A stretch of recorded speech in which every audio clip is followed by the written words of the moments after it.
So I think we are live. Okay. Hi everyone.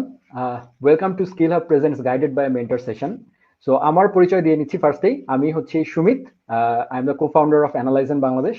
এবং এছাড়া আমার আরেকটা ছোট্ট পরিচয় আছে, সেটা হচ্ছে আমার একটা পার্সোনাল ইউটিউব চ্যানেল আছে যেখানে আমি প্রোগ্রামিং শেখাই। সো আমি বেসিক্যালি আমার মেইন পরিচয় হচ্ছে আমি একজন প্রোগ্রামার। সো আজকে আপনাদেরকে সেটা নিয়ে আমি কথা বলবো। এবং প্রোগ্রামিং এর অনেকগুলো সেক্টর আছে আপনারা জানেন, যারা আজকে এটা দেখছেন। সো ডেফিনেটলি যারা এই সেশনটা দেখছেন তারা ডেফিনেটলি হয় প্রোগ্রামিং শিখতে চান, অথবা প্রোগ্রামিং শেখার প্রতি আপনাদের মানে অলরেডি প্রোগ্রামার, তারা কিছু ইনস্ট্রাকশন চান। সো এই দুই ক্যাটাগরির মানুষই আমরা ধরে নিচ্ছি যে আজকে আমার সেশনটা দেখছে। সো আজকে আমি যেটা বলতে চাচ্ছি যে প্রোগ্রামিং এর বিভিন্ন যে সেক্টরগুলো, সেই সেক্টরগুলোর মধ্যে শুধুমাত্র ওয়েব ডেভেলপমেন্ট নিয়ে আজকে আমি মেইনলি একটা মানে এখন তো মানে এই ছোট্ট সেশনে তো আসলে ওয়েব ডেভেলপমেন্ট শিখিয়ে ফেলা যাবে না, বাট আমার উদ্দেশ্য থাকবে যে ছোট্ট একটা গাইড প্রোভাইড করা, যে কাজটা আপনাদেরকে স্কিল হাব প্রোভাইড করে। আমি থ্যাঙ্কস টু স্কিল হাব, আমি সবার আগে স্কিল হাবকে থ্যাঙ্কস দিচ্ছি এই কারণে, কারণ এত সুন্দর একটা ইনিশিয়েটিভ নেওয়ার জন্য। কারণ ইন্ডাস্ট্রি প্রফেশনাল যারা আছে তাদেরকে নিয়ে এভাবে মেন্টর মানে একটা মানে এই ধরনের সেশনের আয়োজন করা, এটা ডেফিনেটলি খুবই অ্যাপ্রিসিয়েটেড একটা ব্যাপার। সো আমি পার্সোনালি থ্যাঙ্কস দিচ্ছি স্কিল হাবকে আমাকে এইখানে কথা বলার সুযোগ করে দেওয়ার জন্য। এবং সেই সাথে যারা ওয়েব ডেভেলপমেন্ট শিখতে চান বা ওয়েব ডেভেলপমেন্ট নিয়ে ক্যারিয়ার তৈরি করতে চান, যারা অলরেডি করছেন, হ্যাঁ, তাদের জন্য আজকের আমার মানে আমি আসলে আজকে একটা রোড ম্যাপ শেয়ার করবো আপনাদেরকে। তো রোড ম্যাপের মধ্যে আমি আসলে দেখাবো যে কোন মানে কোন কোন দিকে গেলে আসলে আপনাদের জন্য ভালো হবে। সো স্কিল হাব নিয়ে একটু বলে নেই। স্কিল হাব হচ্ছে একটা প্ল্যাটফর্ম যেটা আসলে ইন্ডাস্ট্রি 4.0 নিয়ে কাজ করছে। মানে এখানে স্কিল সেট আমরা জানি যে মানে কারেন্টলি ইন্ডাস্ট্রি 4.0 যে বিভিন্ন মানে রিলেটেড যা যা আমাদের জানা প্রয়োজন, হ্যাঁ, সো এইসব জিনিসগুলো মানুষকে প্রপারলি টিচ করা এবং সেগুলো নিয়ে রেগুলার কন্টেন্ট প্রোভাইড করা, কোর্সেস, তো সবকিছু নিয়ে I am really thankful to skill hub যে এত সুন্দর একটা ইনিশিয়েটিভ নিয়েছে। সো আজকে চলুন আর বেশি কথা না বলে আমার এটা শুরু করে দেই। তো আমি এখন আমার স্ক্রিনটা শেয়ার করছি এবং আমি মূলত আপনাদেরকে web development road map for 2021 দেখাবো। তো রোড ম্যাপ দেখানোর কারণটা হচ্ছে যে প্রোগ্রামিং নিয়ে যখন আপনি কাজ করতে যাবেন, বা সেটা ওয়েব ডেভেলপমেন্ট হোক, সেটা মোবাইল অ্যাপ্লিকেশন ডেভেলপমেন্ট হোক, সেটা মেশিন লার্নিং হোক, যেটাই হোক, সো সবার আগে যে প্রবলেমটা হবে সেটা হচ্ছে আপনি মিসগাইডেড হবেন। হ্যাঁ, তো আজকে আমার উদ্দেশ্য হবে যে আপনার সামনে একটা চোখের সামনে একটা একটা পাথ দেখিয়ে দেওয়া, যে these are the paths. So যে কোনো একটা পাথে আপনি যাবেন, এবং আমার সাজেশন থাকবে মাল্টিপল পাথে না যেয়ে একটা একটা করে পাথে যাওয়া। কারণ মাল্টিপল পাথে গেলেই, কারণ প্রোগ্রামিং খুব ইজি জিনিস না। এবং সবার আগে আমি বলে নিচ্ছি, programming is not for everyone. হ্যাঁ, এর মানে এই নয় যে প্রোগ্রামিং শুধুমাত্র সিএস গ্রাজুয়েটদের জন্য, সেটাও না। কিন্তু প্রোগ্রামিং সব মানুষকে দিয়ে হয় না। বিকজ প্রোগ্রামিং এর জন্য সবার আগে যে জিনিসটা প্রয়োজন হয় সেটা হচ্ছে ধৈর্য। ধুমধারাক্কা ভাবে শুরু করে দিলে প্রোগ্রামিং মানে কখনোই হওয়া যাবে না। হওয়া যাবে, বাট সেটা হবে হচ্ছে আসলে ওই যে 2 দিনের প্রোগ্রামার আর কি। But at the end of the day, যেটাকে আসলে আপনার ক্যারিয়ার বিল্ড আপের জন্য যে যে লেভেলে স্কিল প্রয়োজন, সেই লেভেলে যেতে পারবেন না। সো আজকে আমার উদ্দেশ্যটা থাকবে আপনাদেরকে সেই দিকেই গাইড করা। তো আমি আমার স্ক্রিনটা শেয়ার করছি।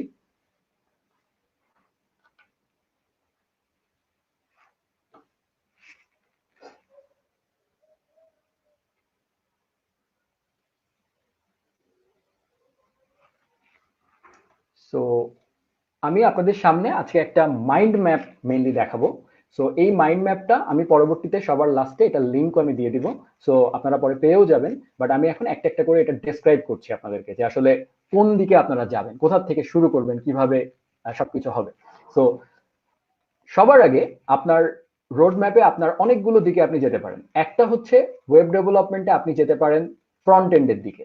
ফ্রন্ট এন্ডের দিকে যেতে পারেন অথবা ব্যাক এন্ডের দিকে যেতে পারেন। তো ফ্রন্ট এন্ড এবং ব্যাক এন্ডের মধ্যে ডিফারেন্স কি?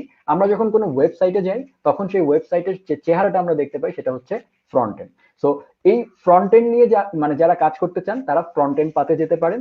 আবার যারা চান যে না, আমি ডিজাইনে ভালো না, আমার ইউজার এক্সপিরিয়েন্স নিয়ে এতটা আমি এফিসিয়েন্ট না, রাদার আমি লজিক নিয়ে কাজ করতে পছন্দ করি, হ্যাঁ, আমার ক্যালকুলেশন ভালো লাগে, বা আমার বিভিন্ন ধরনের কমপ্লেক্স জিনিস নিয়ে কাজ করতে ভালো লাগে, এবং ব্যাক এন্ডে থাকতে, তাহলে আপনার জন্য পাথ হচ্ছে ব্যাক এন্ড।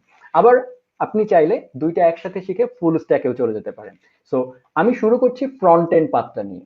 সো এই যে ফ্রন্ট এন্ড পাথটা, এইটা মানে সবার আগে শুরু হবে এইচটিএমএল দিয়ে। সো আপনি যাই করেন না কেন, ওয়েবে কাজ করতে গেলে আপনাকে সবার আগে এইচটিএমএল শিখতেই হবে, ঠিক আছে? সেটা আপনি ব্যাকএন্ড ইনফ্যাক্ট আপনি যদি যেতে চান, তবুও আপনাকে আসলে একটু না একটু এইচটিএমএল শিখতে হবে। বিকজ আমরা যে ওয়েব পেজ আলটিমেটলি ব্রাউজারে দেখতে পাই, সেটার এট the end of the day আমাদের সামনে এইচটিএমএল আসে। ঠিক আছে, সো এইচটিএমএল হচ্ছে, এটা কোনো প্রোগ্রামিং ল্যাঙ্গুয়েজ না, এটাকে প্রোগ্রামিং ল্যাঙ্গুয়েজ বলা হয় না, এটাকে একটা মার্কআপ ল্যাঙ্গুয়েজ বলা হয়। হ্যাঁ, বাট স্টিল এখানে সিনট্যাকটিক অনেক ব্যাপার আছে, যে সিনট্যাক্স গুলো লিখলে আপনার আমাদের ব্রাউজার বুঝতে পারে যেটা আসলে কি স্ট্রাকচার দিবে আপনাকে। সেটা হতে পারে কোনো ডিভ, একটা বক্স, সেটা হতে পারে কোনো প্যারাগ্রাফ, সেটা হতে পারে কোনো লিঙ্ক, এনিথিং। সো এইচটিএমএল শিখতে গেলে আপনাকে বেসিক স্ট্রাকচার, হ্যাঁ, এইচটিএমএল এর বিভিন্ন ট্যাগ, এইচটিএমএল এর বিভিন্ন অ্যাট্রিবিউট বলতে আমি বোঝাচ্ছি, যেমন ট্যাগ বলতে কি বোঝায়, যেমন ইমেজের জন্য আপনাকে আইএমজি ট্যাগ ইউজ করতে হবে। আর ইমেজের অ্যাট্রিবিউট হচ্ছে কি, ইমেজের একটা সোর্স দিতে হবে, হ্যাঁ, যে কোন মানে ইমেজটা কোথায় আছে। সো এই জিনিসগুলো, বেসিক জিনিসগুলো আপনাকে ফার্স্টে এইচটিএমএল শিখে বুঝতে হবে। তো এইচটিএমএল শেখার জন্য বেস্ট রিসোর্স হচ্ছে W3 স্কুলস। আমি একটু একটু করে কিছু কিছু ক্ষেত্রে আমি রিসোর্সের নামও বলে দিব, যেটা আমি প্রেফার করি।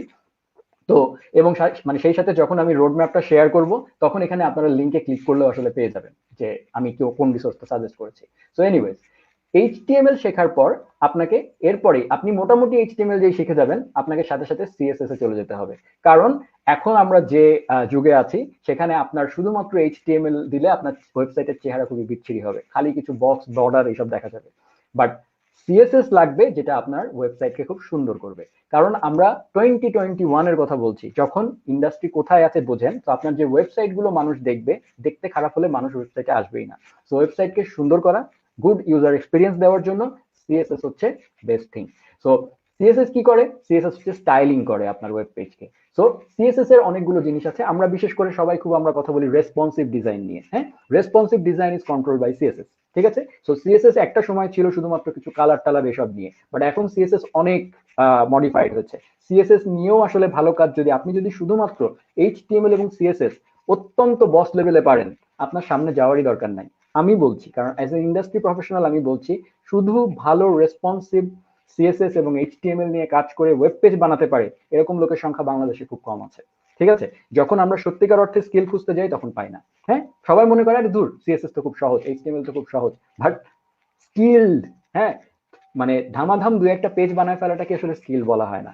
কিন্তু যদি আমি পারফেকশন লেভেলে যেতে চাই, সেই লেভেলে যেতে গেলে কিন্তু সিএসএস নিয়েও ভালো পড়াশোনা করা লাগবে। ঠিক আছে, শুধু তাই নয়, সেই জন্য সিএসএস এর বেশ কিছু জিনিসপাতি আছে, যেমন বেসিক্স তো আপনাদেরকে শিখতেই হবে। এক্ষেত্রেও W3 স্কুলস হচ্ছে বেস্ট সোর্স, সেটার লিঙ্ক আমি দিয়ে দিয়েছি এটার সাথে। প্লাস রেসপন্সিভ ডিজাইনের জন্য আমরা 3 ধরনের ওয়েতে যেতে পারি। একটা হচ্ছে মিডিয়া কোয়েরি হতে পারে, সেটা ফ্লেক্স বক্স হতে পারে, অথবা সিএসএস গ্রিড হতে পারে। আমি পার্সোনালি যেটার সামনে লাভ দেখবেন সেটা হচ্ছে আমার প্রেফারেন্স। তো সিএসএস গ্রিড হচ্ছে আমার কাছে বেস্ট মনে হয়। এছাড়া ফ্লেক্স বক্স আছে, হ্যাঁ, প্লাস এমনি নর্মাল মিডিয়া কোয়েরি লেআউট, এটা তো আছেই। যে ওয়েতেই যান, বাট আপনাকে অবশ্যই রেসপন্সিভ ডিজাইন শিখতে হবে। আচ্ছা, এছাড়া সিএসএস এর অন্যান্য যে মানে কন্টেন্টের ক্ষেত্রে যদি আসি, নেভিগেশন কিভাবে হয় একটা ওয়েবসাইটের, তারপরে হচ্ছে মানে আমি যে কন্টেন্টটাকে দেখাবো সেটাকে কিভাবে ইন্টারঅ্যাক্টিভ ওয়েতে দেখানো যায়। ঠিক আছে, সিএসএস দিয়ে কিছু টুকটাক অ্যানিমেশনও করা যায়, হ্যাঁ, ট্রানজিশন করা যায়, সেই জিনিসগুলো কিভাবে করা যায়। ঠিক আছে, ইমেজ যেগুলো দেখাবেন সেগুলোকে কিভাবে রেসপন্সিভ ওয়েতে দেখানো যায়, এইসব জিনিসপাতি আপনাকে সিএসএস এর মধ্যে আপনাকে সিএসএস ল্যাঙ্গুয়েজটা প্রোভাইড করবে। এরপরে সবচেয়ে ইম্পর্টেন্ট যে জিনিসটা, যেটা আমার মোস্ট ফেভারিট ল্যাঙ্গুয়েজ, সেটা আসছে, এইটা হচ্ছে প্রোগ্রামিং ল্যাঙ্গুয়েজ। হ্যাঁ, সেটা হচ্ছে জাভাস্ক্রিপ্ট। এরপরে আপনি যে এইচটিএমএল সিএসএস একটা লেভেলে শিখে যাবেন, সাথে সাথে আপনি জাভাস্ক্রিপ্ট শেখা শুরু করবেন। জাভাস্ক্রিপ্ট হচ্ছে ওয়েবের ল্যাঙ্গুয়েজ। আমরা যেমন বাঙালি, আমরা যেরকম বাংলায় কথা বলি, ওয়েব আসলে জাভাস্ক্রিপ্টের ল্যাঙ্গুয়েজটাই শুধুমাত্র বুঝতে পারে, মানে ওর মাদার টাং হচ্ছে জাভাস্ক্রিপ্ট। ঠিক আছে, তো যত যাই বলেন না কেন, দুনিয়া উল্টায় ফেলানো ল্যাঙ্গুয়েজ শেখেন না কেন, at the end of the day ওয়েবকে বোঝাতে হলে জাভাস্ক্রিপ্ট লাগবে। হ্যাঁ, অনেকে এখন বলতে পারেন যে রিসেন্টলি ওয়েব অ্যাসেম্বলি এসছে, হ্যাঁ, সো ওয়েব অ্যাসেম্বলির ব্যাপারটা আলাদা, হ্যাঁ, তো সেটা আমি বলবো সামনে। But JavaScript skill, web developer হতে হলে আপনাকে অবশ্যই জাভাস্ক্রিপ্ট স্কিল লাগবে, এবং সেজন্য ভ্যানিলা জাভাস্ক্রিপ্ট আপনাকে আগে শিখতে হবে। এবং সেখানে এবার জাভাস্ক্রিপ্ট কিন্তু একটা প্রোগ্রামিং ল্যাঙ্গুয়েজ। ঠিক আছে, তো প্রোগ্রামিং ল্যাঙ্গুয়েজে যা যা থাকে সবই আপনাকে জানতে হবে। এটার ভ্যারিয়েবল, তারপরে এটার বিভিন্ন ধরনের কোড সিনট্যাক্স, হ্যাঁ, তারপরে মেমোরি, হ্যাঁ, এইসব জিনিস নিয়ে আপনাকে জানতে হবে। প্লাস আপনি যদি ডিপ লেভেলে যেতে চান, তাহলে জাভাস্ক্রিপ্টের কনসেপচুয়াল ব্যাপারগুলো নিয়ে আপনাকে কাজ করতে হবে, যেমন modular JavaScript, prototype, scope, closure, এগুলো নিয়ে আমার নিজস্ব একটা ইউটিউব চ্যানেল আছে, লার্ন উইথ সুমিত নামে, আমি লিঙ্ক দিয়ে দিব আপনাদেরকে। তো সেই চ্যানেলে যে আমি খুব কনসেপচুয়াল, যেগুলো কেউ শেখায় না, খুব ডিটেলে শেখায় না, সেগুলো আমি শেখাই টুকটাক। সো একদম ফ্রি রিসোর্স, আপনারা চাইলে সেটা দেখতে পারেন। এছাড়াও W3 স্কুলস তো আছেই, হ্যাঁ, যেটাকে আমি সবচেয়ে প্রেফার করি। তো সেটাও আপনারা সেখানে যে এই জাভাস্ক্রিপ্ট সম্পর্কে আপনাদেরকে আইডিয়া নিতে হবে। সো জাভাস্ক্রিপ্টের স্কিল হচ্ছে ওয়েবের জন্য সবচেয়ে ইম্পর্টেন্ট, ঠিক আছে? আচ্ছা, সো তাহলে আমরা বেসিক ফ্রন্ট এন্ড আপনার কভার হয়ে গেল। এখন এইটুকু যদি আপনি জানেন বেসিক জাভাস্ক্রিপ্ট, সিএসএস এবং এইচটিএমএল, তাহলে আপনি একটা সুন্দর ওয়েবসাইট বানাতে পারবেন, স্ট্যাটিক ওয়েবসাইট বানাতে পারবেন। স্ট্যাটিক, স্ট্যাটিক মানে কি? ওয়েবসাইটের কন্টেন্ট গুলো সবসময় স্ট্যাটিক থাকে, মানে ডাইনামিক না। লাইক কি বলবো, যেমন একটা ব্লগ কিন্তু ডাইনামিক ওয়েবসাইট। কারণ কি? ধরেন আপনি বললেন যে এই ব্লগটা এই পার্ট, মানে এই ব্লগের এই কন্টেন্টটা শুধুমাত্র এই ইউজার দেখতে পারবে। তো সেই ক্ষেত্রে আমি এটা একটু জুম করছি, হয়তো আপনাদের দেখতে একটু প্রবলেম হচ্ছে, সো আমি একটু জুম করলাম।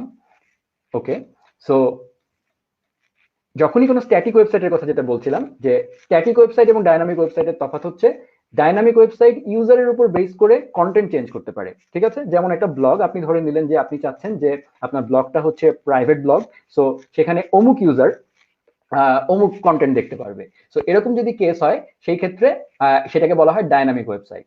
তো আপনি যেহেতু এখন এইচটিএমএল, সিএসএস এবং জাভাস্ক্রিপ্টের বেসিক জানেন, আপনি এই মুহূর্তে ডাইনামিক ওয়েবসাইট বানানোর মতো অবস্থায় নাই, আপনাকে এখন স্ট্যাটিক ওয়েবসাইট বানাতে হবে। কিন্তু আপনি যদি খুব, যেমন আমি যদি বলি যে বিভিন্ন টেমপ্লেট যে বানানো হয়, সেই টেমপ্লেট গুলো যে মার্কেট প্লেসে থাকে, অনেক বড় বড় কোম্পানি আছে না, তাই না? বাংলাদেশে ইনফ্যাক্ট আছে। সো এই যে খুব বিউটিফুল একটা থিম বানাতে চান আপনি, হ্যাঁ, সেই থিমটা কিন্তু আপনি বানিয়ে ফেলতে পারেন। এবং শুধু এই, যদি আপনি খুব ভালো এইচটিএমএল, সিএসএস এবং জাভাস্ক্রিপ্ট স্কিল থাকে আপনার, সো এই তিনটা দিয়ে কিন্তু আপনি টেমপ্লেট বানিয়ে একটা স্ট্যাটিক ওয়েবসাইট লঞ্চ, মানে একটা টেমপ্লেট মার্কেট প্লেসে দিয়ে দিতে পারেন। সেটা অন্যজন কিনে সেটাকে ডাইনামিক বানিয়ে ফেলতে পারে, বানিয়ে ফেলে কাজ করতে পারে। সো এইটুকু জানলেও কিন্তু আপনি একজন ফ্রন্ট এন্ড ইঞ্জিনিয়ার হিসেবে অ্যাপ্লাই করতে পারবেন, যদি আপনি খুব প্রপারলি এই তিনটা জিনিস জানেন, ঠিক আছে? আচ্ছা, তারপরে কি? এরপরে প্রশ্ন আসে যে আপনি যেটুকু জানলেন এটাকে তো কোথাও হোস্ট করতে হবে। ধরেন আপনি একটা নিজের পার্সোনাল পোর্টফোলিও ওয়েবসাইট বানালেন এই স্কিল সেট দিয়ে, খুবই বিউটিফুল, আপনি খুব ভালো ডিজাইন করতে পারেন, মানে করে খুব সুন্দর একটা মানে ইউজার ইন্টারফেস নিয়ে আপনি এটা বানিয়ে ছেড়ে দিলেন। তাহলে এটাকে তো হোস্ট করতে হবে, না হলে পৃথিবীর অন্যান্য মানুষজন দেখবে কি করে? আপনি ততক্ষণ আপনার নিজের মেশিনে দেখছিলেন, সেটা করার জন্য আমাদের হোস্টিং প্রয়োজন হবে। সো হোস্টিং এর জন্য আমাদের কারেন্টলি যে স্কিলটা আমি বললাম, সেই স্কিলের জন্য নর্মালি কি বলবো, এডাব্লিউএস বা এরকম বিগ শটের নাম আমি বলবো না, সেই ক্ষেত্রে আরো এই ধরনের মানে স্ট্যাটিক ওয়েবসাইট হোস্ট করার জন্য we can do normal shared hosting যেগুলো আছে, লাইক হোস্টগ্যাটর, ব্লু হোস্ট, হ্যাঁ, ইনফ্যাক্ট গোড্যাডি আছে। সো তাদের খুবই চিপ প্ল্যান আছে, সেগুলো আমি সাজেস্ট করবো আপনাদেরকে, সেখানে আপনারা ওয়েবসাইট হোস্ট করতে পারেন। আরেকটা জিনিস যেটা আমি প্রেফার করি, সেটা হচ্ছে আপনি যদি মোটামুটি, আপনি যদি গিট এবং গিটহাব মানে এই ধরনের টুলস নিয়ে, মোটামুটি গিট নিয়ে কাজ করতে পারেন, হ্যাঁ, আপনার ধরেন শেল নিয়ে কাজ করতে পারেন, এই ধরনের টুকটাক যদি পারেন, সেই ক্ষেত্রে আমার সাজেশন থাকবে নেটলিফাই। হ্যাঁ, এটা হচ্ছে ফ্রি, অলমোস্ট ফ্রি, মানে একটা মানে কি বলবো, এটার ফ্রি প্যাকেজটা অনেক বেশি আসলে লিবারেল। সো নেটলিফাই ইউজ করলে আপনারা সুপার ফাস্ট ওয়েবসাইট হোস্ট করে ফেলতে পারবেন উইদাউট এনি কস্ট। কিন্তু আপনাকে সেই ক্ষেত্রে কিছু নেটলিফাইয়ের কিছু ডকুমেন্টেশন ফলো করে আপনাকে সেই অনুযায়ী আগাতে হবে। সো স্ট্যাটিক ওয়েবসাইট হোস্টিং এর জন্য, মানে যেটাকে জ্যামস্ট্যাকও বলা হয়, ঠিক আছে, মানে জ্যামস্ট্যাক ওয়েবসাইট বানানোর জন্য আপনারা আসলে নেটলিফাই হোস্টিং ইউজ করতে পারেন। সো এই গেল আপনার বেসিক ফ্রন্ট এন্ড পার্ট। এই অবস্থায় আপনার ডিসিশন নেওয়ার সময় হতে পারে, আপনি মনে করতে পারেন বেসিক ফ্রন্ট এন্ড তো শিখলাম, এটা তো মোটামুটি বুঝতে পেরেছি, কিন্তু আপনার ব্যাক এন্ডে ইন্টারেস্ট আছে আসলে। আপনি এই জায়গা থেকে ব্যাক এন্ডে চলে যেতে পারেন, এরপরে মানে বেসিক ব্যাক এন্ডে চলে যেতে পারেন এই পাথে। কিন্তু আমি সাজেস্ট করব যে যারা ফ্রন্ট এন্ড ইঞ্জিনিয়ার, মানে ফ্রন্ট এন্ডে স্পেশালাইজেশন মানে খুঁজছেন, তারা এটার পরে অবশ্যই চলে যাবেন এই পাথে, সেখানে যে আমরা অ্যাডভান্সড ফ্রন্ট এন্ডে আসবো। অ্যাডভান্স, আমি ব্যাক এন্ডের পরে যাচ্ছি, আগে ফ্রন্ট এন্ডটা শেষ করে ফেলছি, এটা সম্পূর্ণ আপনাদের চয়েসের উপর ডিপেন্ড করে। বাট আমার প্রেফারেন্স, মানে আমার সাজেশন থাকবে বেসিক ফ্রন্ট এন্ড শেখার পর অ্যাডভান্স ফ্রন্ট এন্ডেও যাওয়া উচিত। তারপরে অ্যাডভান্স ফ্রন্ট এন্ডে আসার পর আপনি তো অলরেডি এইচটিএমএল, সিএসএস কিছু জানেন, হ্যাঁ, এইবার আপনাকে যেটা জানতে হবে, সিএসএস নিয়ে আপনি কাজ করলেন, সিএসএস এর একটু আপার লেভেলে যেতে হবে আপনাকে। কারণ আপনি যখন অ্যাডভান্স ফ্রন্ট এন্ডে যাবেন, তখন আপনি যখন কোনো টিমে প্রোডাকশনে কাজ করবেন, তখন প্রোডাক্টিভিটি ফ্যাক্ট হয়ে যাবে, ঠিক আছে? সো সেই সময় আপনাকে বিভিন্ন বিল্ড টুলস, হ্যাঁ, বিভিন্ন ধরনের টুলস নিয়ে কাজ করতে হবে, কারণ আপনি যখন টিমে কাজ করছেন, হ্যাঁ। তো সেই সময় আপনি কি করতে পারেন, যে সিএসএস নিয়ে আপনি কাজ করছেন, সিএসএস এর বিভিন্ন ফ্রেমওয়ার্ক আছে, হ্যাঁ, সিএসএস এর ফ্রেমওয়ার্কের মধ্যে বুটস্ট্র্যাপ আছে, খুবই নাম করা, হ্যাঁ, কাজ করে না থাকেন হয়তো, কিন্তু বুটস্ট্র্যাপের নাম অনেকেই শুনেছেন। সো এবং সবচেয়ে বড় কথা, সিএসএস এর ফ্রেমওয়ার্ক আপনার হয়তো প্রয়োজনই হবে না, কারণ এখন গ্রিড এবং ফ্লেক্স বক্স আছে, যেটা দিয়ে আপনি নিজেও করতে পারবেন। বাট আই উড সাজেস্ট যে বুটস্ট্র্যাপ বা এই ধরনের সিএসএস ফ্রেমওয়ার্ক শেখা।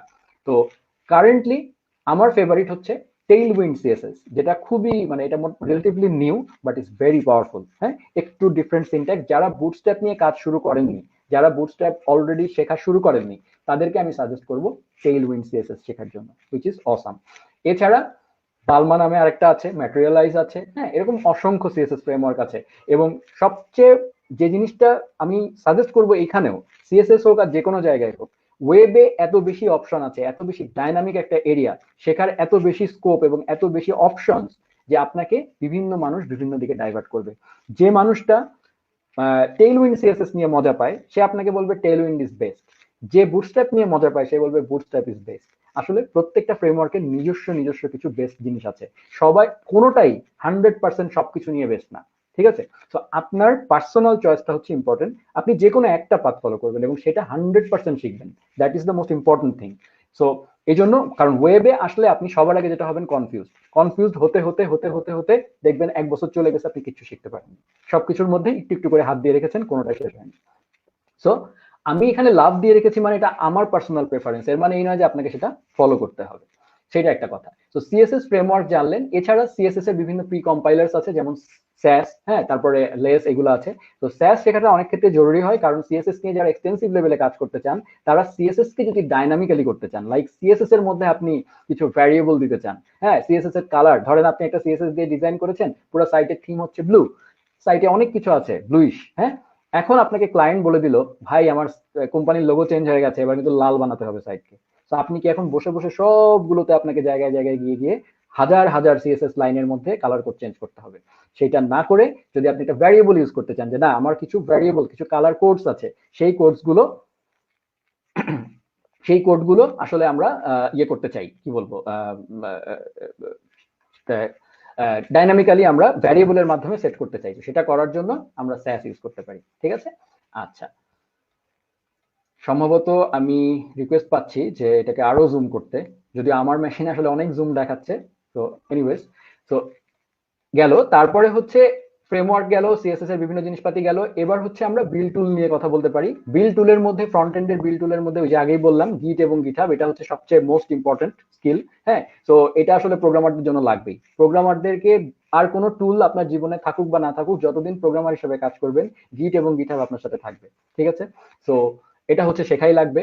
এছাড়া হ্যাঁ, বিভিন্ন টাস্ক রানার থাকে, যেমন এনপিএম, নাম শুনে থাকবেন অনেকে, নোট প্যাকেজ ম্যানেজার, তারপরে গাল্প আছে, হ্যাঁ, এরা হচ্ছে টাস্ক রানার, আপনার কিছু টাস্ক অটোমেশন করে দেয়। হ্যাঁ, আপনার কিছু বিভিন্ন স্ক্রিপ্ট, এইগুলোর মাধ্যমে আপনি কিছু কাজ অটোমেট করতে পারবেন। যেমন আপনার সিএসএস, আপনি আপনি স্যাসে কাজ করেছেন, সেটাকে সিএসএস এ কনভার্ট করবেন। এই ধরনের কাজগুলো বারবার আপনি ম্যানুয়ালি না করে, আপনি you can use gulp or NPM script, যেটা দিয়েই হোক আপনি চাইলে স্ক্রিপ্ট রান করতে পারেন। আচ্ছা, এছাড়া আপনি যখন কোড করবেন, কোড করার সময় আপনার বিভিন্ন লিন্টার এবং ফরম্যাটার প্রয়োজন হবে। লাইক আপনি যখন কোড করবেন, আমরা যে কোডাররা, আমরা কিন্তু এলোপাথারি কোড করি না, আমাদের কোডের একটা সুন্দর অ্যালাইনমেন্ট থাকে, ঠিক আছে? তো সেই অ্যালাইনমেন্ট এবং অন্যান্য জিনিসপাতি নিয়ে কাজ করার জন্য আমাদেরকে আসলে বিভিন্ন লিন্টার এবং ফরম্যাটার ইউজ করতে হবে। এগুলো নিয়েও আপনারা যদি ডিটেলে জানতে চান, সেটার জন্য আমার চ্যানেলে এটা নিয়ে ভিডিও আছে, এছাড়া গুগলে সার্চ করলেই পাবেন।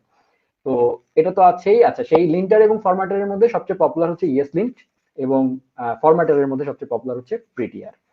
এছাড়া মডিউল বান্ডেলার বলে একটা জিনিস আছে, আপনি ওয়েবসাইট বানিয়েছেন, সুন্দর করে বানিয়েছেন, ওয়েবসাইটের পারফরমেন্স, স্পিড খুবই ইম্পর্টেন্ট। সো স্পিডের জন্য আপনাকে কি করতে হয়, আমাদেরকে যে এইচটিএমএল কোডটা আমরা লিখেছি বা সিএসএস লিখেছি, সেগুলো অনেক লাইন হয়, অনেক বড় বড় কোড হয়ে যায়। হ্যাঁ, তো সেই দেখা যায় যে কোডের সাইজই কয়েক মেগাবাইট হয়ে গেছে। তো সেটাকে বান্ডেল করে ছোট করে আনতে হয়, সিঙ্গেল করে ফেলতে হয়, এক লাইনে করে ফেলতে হয়, ভিজিবিজি করে ফেলতে হয়, অফুস্কেট করে ফেলতে হয়। এই ধরনের কাজগুলো করে মডেল বান্ডেলার।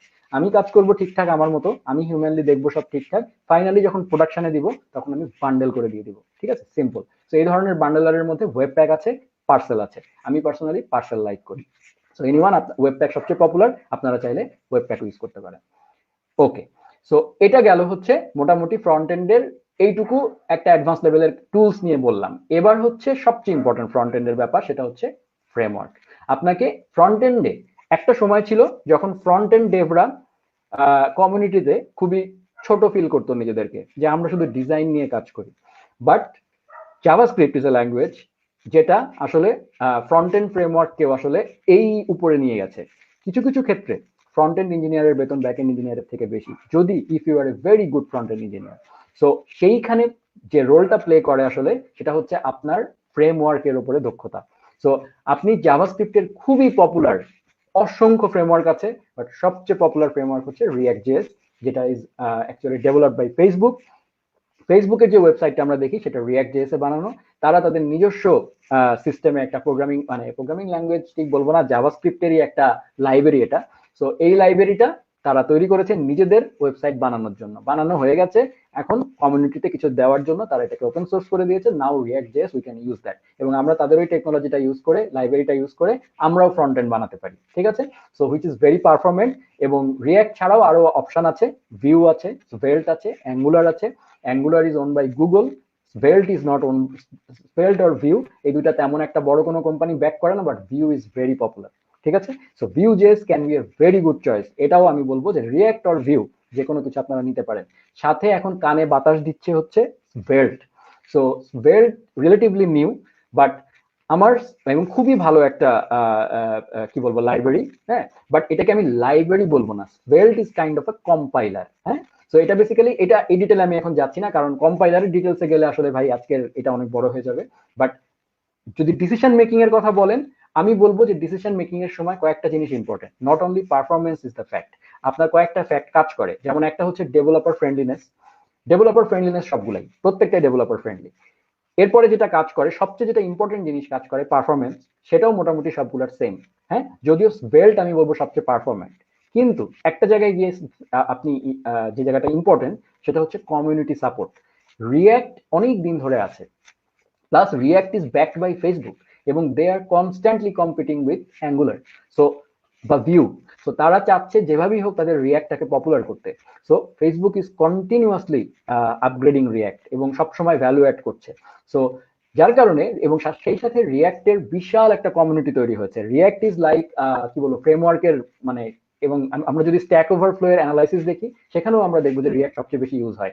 সো রিঅ্যাক্টের পপুলারিটি এখন আকাশচুম্বী। সো যার কারণে রিঅ্যাক্ট নিয়ে কাজ করলে আপনি কমিউনিটি সাপোর্ট অনেক পাবেন, অনেক লাইব্রেরিজ পাবেন, অনেক রিসোর্স পাবেন, যে জিনিসগুলো স্ভেল্টে এই মুহূর্তে পাবেন না, হ্যাঁ, এত বেশি পাবেন না। কোন একটা প্রবলেমে স্ট্যাক ওভারফ্লোতে সার্চ দিলে বা যে কোনো জায়গায় সার্চ দিলে প্রবলেমে পড়ে গেলে আপনি রিঅ্যাক্টে যত রিসোর্স পাবেন স্ভেল্টে পাবেন না। তো যার কারণে আমি পার্সোনালি বলবো রিঅ্যাক্ট পাতে যেতে, অর ভিউ পাতে যেতে। View is also big, but angular আমি পার্সোনালি একেবারেই লাইক করি না, বাট এটা চয়েস, আপনাদের চয়েস। এটার কারণ হচ্ছে আমি angular is like a framework, it's not a library, but বাকি যেগুলো বললাম এগুলো হচ্ছে লাইব্রেরি। মানে angular is a complete solution. Angular আপনাকে অনেক কিছু অনেক ইয়ে করে দেয়, মানে রেস্ট্রিক্ট করে দেয়, এবং অনেক বিশেষ করে এন্টারপ্রাইজ লেভেলে অ্যাঙ্গুলার ইউজ হয়।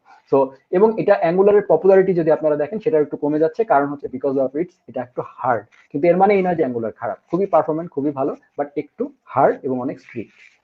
সো এনিওয়েজ, রিঅ্যাক্টের পাথে যদি আপনারা যান, রিঅ্যাক্টের অনেক কিছু আছে আপনাদের। ফ্র্যাগমেন্ট, অ্যাসিন ক্যারেট নিয়ে কাজ করা, concurrent mode, portal, hook, suspense, অনেক কিছু আছে, এগুলো জানতে হবে। এছাড়া রিঅ্যাক্টের উপরে আবার ফ্রেমওয়ার্ক আছে খুবই পপুলার, সেটা হচ্ছে নেক্সট.জেএস। সো আমি পার্সোনালি নেক্সট.জেএস বলবো আপনাদেরকে শিখতে। রিঅ্যাক্টের বেসিক শিখে নেক্সট.জেএস শেখা শুরু করা উচিত, কারণ বেসিক রিঅ্যাক্টে যারা আমরা কাজ করি, রিঅ্যাক্টের একটা ফেসবুকে তৈরি করে দেওয়া একটা প্যাকেজ আছে, ক্রিয়েট রিঅ্যাক্ট অ্যাপ, সেই প্যাকেজ দিয়ে কাজ করলে আমরা সার্ভার সাইড রেন্ডারিং করতে পারি না, হ্যাঁ। নেক্সট.জেএস সেই সলিউশনটা দিয়েছে। সার্ভার সাইড রেন্ডারিং এবং ক্লায়েন্ট সাইড রেন্ডারিং এর মধ্যে তফাৎ হচ্ছে আমরা যে এইচটিএমএলটা ব্রাউজারে দেখতে পাই, সেই এইচটিএমএলটা সার্ভার থেকে আসবে নাকি সেই এইচটিএমএলটা আমার ব্রাউজারের মধ্যে রেন্ডার হবে সেটা। তো এটা ডিটেলে আমি যাচ্ছি না, বাট নেক্সট.জেএস যেটা করেছে, রিঅ্যাক্টের ইউজেসটাকে আরো স্ট্রাকচারাল করেছে, অনেক ফিচার বিল্ট ইন দিয়ে দিয়েছে, কাজ করতে সুবিধা হচ্ছে, ডেভেলপার ফ্রেন্ডলিনেস বেড়ে গেছে। এছাড়া ফ্রেমওয়ার্ক টুলের মধ্যে আমি বলবো GraphQL is very important, GraphQL শিখতে পারেন আপনারা। এছাড়া যদি আপনি একদম রিঅ্যাক্ট নিয়ে কাজ করতে চান, তাহলে আপনার যদি আপনি যদি ওয়েবপ্যাক যে বান্ডেলারটা আছে সেটা বাই ডিফল্ট থাকে, সেটাকে যদি মডিফাই করতে চান তাহলে আপনি পার্সেল ইউজ করতে পারেন, হ্যাঁ, ওয়েবপ্যাক ফেলে দিয়ে পার্সেলও ইউজ করতে পারেন, হ্যাঁ, করে তারপরে সেটাকেও দিয়েও সার্ভার সাইড রেন্ডারিং করাতে পারেন, but which is a complex path. So আমার suggestion at the end of the day থাকবে নেক্সট.জেএস শেখা, ঠিক আছে। তো এছাড়া রিঅ্যাক্টের মধ্যে সিএসএস, স্টাইল কম্পোনেন্টস, রিডাক্স, হ্যাঁ, এদিকে যেতে পারেন। রিডাক্স শিখতে হবে, কারণ হচ্ছে আপনাকে স্টেট ম্যানেজমেন্ট করতে হয়। স্টেট ম্যানেজমেন্ট হচ্ছে আমরা যে ফ্রন্ট এন্ডে যেটা দেখছি, আপনি একটা সাইটের একটা লিঙ্কে ক্লিক করলেন, তারপরে আরেকটা জায়গায় গেলেন, তারপরে আরেকটা জায়গায় গেলেন, এই যে আপনার যে পুরো পাথটা, এই পাথটা হচ্ছে আমাকে তো ফ্রন্ট এন্ডে মনে রাখতে হয় ইউজার কোথা থেকে কোথায় গেল, কোথা থেকে কোথায় গেল। সো এটাই হচ্ছে স্টেট। সো এই স্টেট ম্যানেজমেন্ট করার জন্য, মানে সোজা কথা, ফ্রন্ট এন্ডের ডেটাবেস হচ্ছে স্টেট। সো স্টেট ম্যানেজমেন্ট করার জন্য আলাদা আবার লাইব্রেরি আছে, সেটা হচ্ছে রিডাক্স। এছাড়াও খুবই পপুলার আছে মবেক্স, হ্যাঁ, যেটাই করেন, বাট রিয়াক্টের নিজস্ব আছে রিয়াক্ট হুক, আমি পার্সোনালি সেটা সাজেস্ট করবো। বাট খুবই যদি অ্যাডভান্স লেভেলে আপনাকে স্টেট ম্যানেজমেন্ট করতে হয়, খুবই লার্জ স্কেল এন্টারপ্রাইজ অ্যাপ্লিকেশন বানাতে হয়, সেই ক্ষেত্রে আপনাকে সিঙ্গেল পয়েন্ট অফ স্টেট ম্যানেজমেন্টের জন্য রিডাক্স প্রয়োজন হতে পারে, আর মবেক্স স্টেট ম্যানেজমেন্ট প্রয়োজন হতে পারে, বাট সেগুলো অনেক পরের ব্যাপার। আপনাকে, আপনি যদি বেসিক জানেন জাভাস্ক্রিপ্টের এবং রিয়াক্ট সম্পর্কে, যদি ফ্রেমওয়ার্কের বিভিন্ন কনভেনশন গুলো জানেন, তাহলে এইসব শেখা কোনো কঠিন ব্যাপার হবে না। আচ্ছা, এছাড়া আমি কিছু রিসোর্স এখানে দিয়ে দিয়েছি, ফ্রি কিছু রিয়াক্টের টিউটোরিয়াল, কারণ রিয়াক্টের টিউটোরিয়ালের উপরে আমাকে পার্সোনালি অনেক বেশি রিকোয়েস্ট করে। আমি জানি এই সেশনটার পরেও হয়তো অনেকে কমেন্ট করবে, যার কারণে তাদের জন্য আমি কিছু ফ্রি রিসোর্স দিয়ে দিয়েছি, এখান থেকে শিখে আসতে পারেন, মানে শেখা শুরু করতে পারেন। সো এইখানে আমার শেষ হচ্ছে আমার ফ্রন্ট এন্ড ফ্রেমওয়ার্কের একটা, মানে কি বলবো, জাভাস্ক্রিপ্ট ফ্রেমওয়ার্কের ব্যাপারগুলো। এছাড়া অ্যাডভান্স জাভাস্ক্রিপ্টের স্কিল যদি আপনার প্রয়োজন মানে হয়ে যায়, তারপরে আপনি আরেকটা খুব ইম্পর্টেন্ট জিনিস শিখতে পারেন, সেটা হচ্ছে টাইপস্ক্রিপ্ট। কারণ সামনের ওয়ার্ল্ড হচ্ছে টাইপস্ক্রিপ্ট। টাইপস্ক্রিপ্ট হচ্ছে জাভাস্ক্রিপ্টের একটা সুপারসেট, এটা মাইক্রোসফট এনেছে। তো এটা হচ্ছে জাভাস্ক্রিপ্টেরই সুপার, জাভাস্ক্রিপ্টের সাথে আরো কিছু সিনট্যাকটিক সুগার অ্যাড করে, টাইপ চেকিং অ্যাড করে টাইপস্ক্রিপ্ট এসছে, ঠিক আছে? সো আপনার যখন জাভাস্ক্রিপ্টে খুব বেশি বস হয়ে যাবেন, তখন আমি বলবো আপনি you can go into TypeScript, কারণ টাইপস্ক্রিপ্ট সামনের দুনিয়াতে টাইপস্ক্রিপ্টের এবং টাইপস্ক্রিপ্ট প্রোগ্রামারের চাহিদা সারা বিশ্বে এখন অনেক বেশি। আচ্ছা, এছাড়া জাভাস্ক্রিপ্টের functional programming, object oriented programming, এগুলো তো আছেই। আর সেই সাথে জাভাস্ক্রিপ্টের বিভিন্ন ভার্সন আছে, যেমন ES2, ES3, ES4, ES5, so এরকম অনেক কিছু আছে। সো ES6++ যে সিনট্যাক্স গুলা, হ্যাঁ, সেগুলোকে বলা হয় মডার্ন জাভাস্ক্রিপ্ট। তো আমরা এই মডার্ন জাভাস্ক্রিপ্ট সিনট্যাক্স গুলো আপনাকে শিখতে হবে, মানে জাভাস্ক্রিপ্ট সময়ের সাথে সাথে ইভলভ হচ্ছে। তো সে পাইথন বা এই ধরনের খুবই ডাইনামিক ল্যাঙ্গুয়েজ, হ্যাঁ, তারা এত শর্টকাটে কাজ করা যায়, তো জাভাস্ক্রিপ্ট এখন ওইখানে পাল্লা দেওয়ার চেষ্টা করছে। তো সেও তার সিনট্যাকটিক সুগার গুলো দিনকে দিন বাড়াচ্ছে। তো সেই স্কিলটাও অর্জন করা আপনার প্রয়োজন হতে পারে। ইনফ্যাক্ট আমার চ্যানেলে আমি মডার্ন জাভাস্ক্রিপ্টের বিভিন্ন সিনট্যাক্স নিয়ে দেখিয়েছি, আপনারা চাইলে সেটা দেখে আসতে পারেন। আবার চাইলে গুগলে সার্চ করে যে কোনো মডার্ন জাভাস্ক্রিপ্ট ES6 সিনট্যাক্সের টিউটোরিয়াল দেখে শুরু করে দিতে পারেন, রিসোর্সের কোনো অভাব নাই। আচ্ছা, এছাড়া এরপরে যে জিনিসটা আসে সেটা হচ্ছে পারফরমেন্স এবং অপটিমাইজেশন। আপনি অনেক ভালো ভালো ওয়েবসাইট বানালেন, কিন্তু এট the end of the day আপনার ওয়েবসাইটটা মোবাইলে ভালো মতো কাজ করছে না, ঠিক আছে, মোবাইল ফ্রেন্ডলি হয়নি। সো মোবাইল ফ্রেন্ডলিনেস এবং অফলাইন, ধরেন আপনি খুব লো ডাটা কানেকশনে ওয়েবসাইটটা, যেমন আমাদের দেশের কথাই চিন্তা করেন, মোবাইলে আমরা যখন ওয়েবসাইট ব্রাউজ করি, কিছু কিছু ওয়েবসাইট খুব দেরিতে লোড হয়, বিরক্ত হয়ে আমরা ক্লোজ করে দিয়ে চলে যাই, হ্যাঁ। বাট মোবাইলে মানে ম্যাক্সিমাম ইউজার তো আসলে মোবাইল ওয়েবসাইট ব্রাউজ করে। সো এই ক্ষেত্রে মোবাইল ওয়েবসাইটের ক্ষেত্রে পারফরমেন্স এবং অপটিমাইজেশনের জন্য PWA, প্রোগ্রেসিভ ওয়েব অ্যাপ, মানে হচ্ছে আপনার ডেস্কটপ ভার্সন এবং মোবাইল ভার্সন দুইটা একই। ডেস্কটপে নিলে এক রকমের চেহারা হবে, মোবাইলে নিলে শ্রিঙ্ক হয়ে এসে আরেক রকমের চেহারা হবে, 100% রেসপন্সিভ, এবং সেটার মধ্যে অফলাইন থাকবে। লাইক আপনি কিছু কাজ করেছেন ওয়েবসাইটে, আপনি যখন নেট চলে যাবে, কিছু জিনিস আপনি ক্যাশড অবস্থায়, কিছু জিনিস থাকবে যেগুলো আপনি দেখতে পাবেন, ঠিক আছে? এছাড়া গুগলের AMP স্ট্রাকচার আছে, ঠিক আছে? সো সেই স্ট্রাকচারগুলো, HTML এর কিছু সিনট্যাকটিক সুগার, এগুলো করলে, যেহেতু ওয়ার্ল্ড ওয়াইড ওয়েবের ম্যাক্সিমাম গুগল মানে করে, গুগলের বিভিন্ন ক্যাশ সার্ভার আছে, আপনি যদি AMP স্ট্রাকচার ফলো করেন, গুগল সার্চ ইঞ্জিনে বেটার পারফরমেন্স হবে, এসইওটা ভালো হবে, এবং সেই সাথে কি হবে, মানে কি বলবো, ওয়েবসাইট দ্রুত লোড হবে, কারণ ক্যাশড হয়ে থাকবে বিভিন্ন জিনিসপাতি। আচ্ছা, এছাড়া এবার আসছে যে বললাম যে ওয়েবের মাদার টাং ছিল হচ্ছে জাভাস্ক্রিপ্ট। সো সেই জায়গাটাতে একজন এসে এখন জাভাস্ক্রিপ্টকে গোতাগুতি করছে, সেটা হচ্ছে web assembly. In fact web assembly will rule the world, হয়তো ওয়েব ওয়ার্ল্ড। সো কিন্তু জাভাস্ক্রিপ্ট থেকেই যাবে, কারণ ওয়েব অ্যাসেম্বলি হচ্ছে কাইন্ড অফ কি বলবো, এটা একটা মানে আমরা এই যে বিভিন্ন পারফরমেন্ট ল্যাঙ্গুয়েজ যেগুলো, হ্যাঁ, এতদিন ধরে সমস্ত বড় বড় প্রোগ্রামাররা চেষ্টা করছিল যে কিভাবে জাভাস্ক্রিপ্টের মতো একটা টয় ল্যাঙ্গুয়েজ, এটাকে টয় ল্যাঙ্গুয়েজ বলতো সিনিয়র প্রোগ্রামাররা, কারণ এটা একটু উইয়ার্ড ল্যাঙ্গুয়েজ লাগতো তাদের কাছে, খুবই ছোটখাটো, তারা খুব ছোট মনে করতো আর কি, যেভাবে আমাদের প্রোগ্রামারদেরকে ইন্ডাস্ট্রিতে কামলা মনে করা হয়, ওরকম ধরেন আর কি।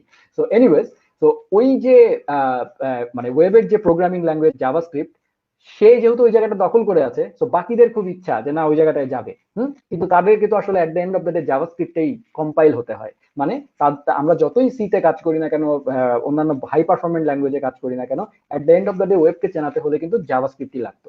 বাট এখন ওয়েব অ্যাসেম্বলি কি করে, ওয়েব অ্যাসেম্বলি কাইন্ড অফ বাইনারির মতো। তো আপনি C++ কোড করলেন, বা রাস্টে কোড করলেন, বা সিতে কোড করলেন, যেটাতেই করেন এই ধরনের হাই পারফরমেন্ট ল্যাঙ্গুয়েজ, করার পরে আপনি চাইলে এগুলোকে ওয়েব অ্যাসেম্বলিতে কম্পাইল করে ফেলতে পারেন।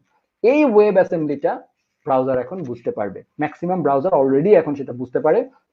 তাতে যেটা উইন্ডো ওপেনার যেটা হয়েছে সেটা হচ্ছে হাই পারফরমেন্স। কারণ আপনারা দেখেন আমরা ফটোশপ, হ্যাঁ, ফটোশপের মতো বিশাল সফটওয়্যার, এটা কখনো চিন্তা করতে পারেন যে এই লেভেলের পারফরমেন্স বা ভিডিও এডিটিং একটা সফটওয়্যার আপনি ওয়েবে ডাইরেক্ট করবেন? হ্যাঁ, সেটা করতে পারবেন যদি ওয়েব অ্যাসেম্বলি থাকে।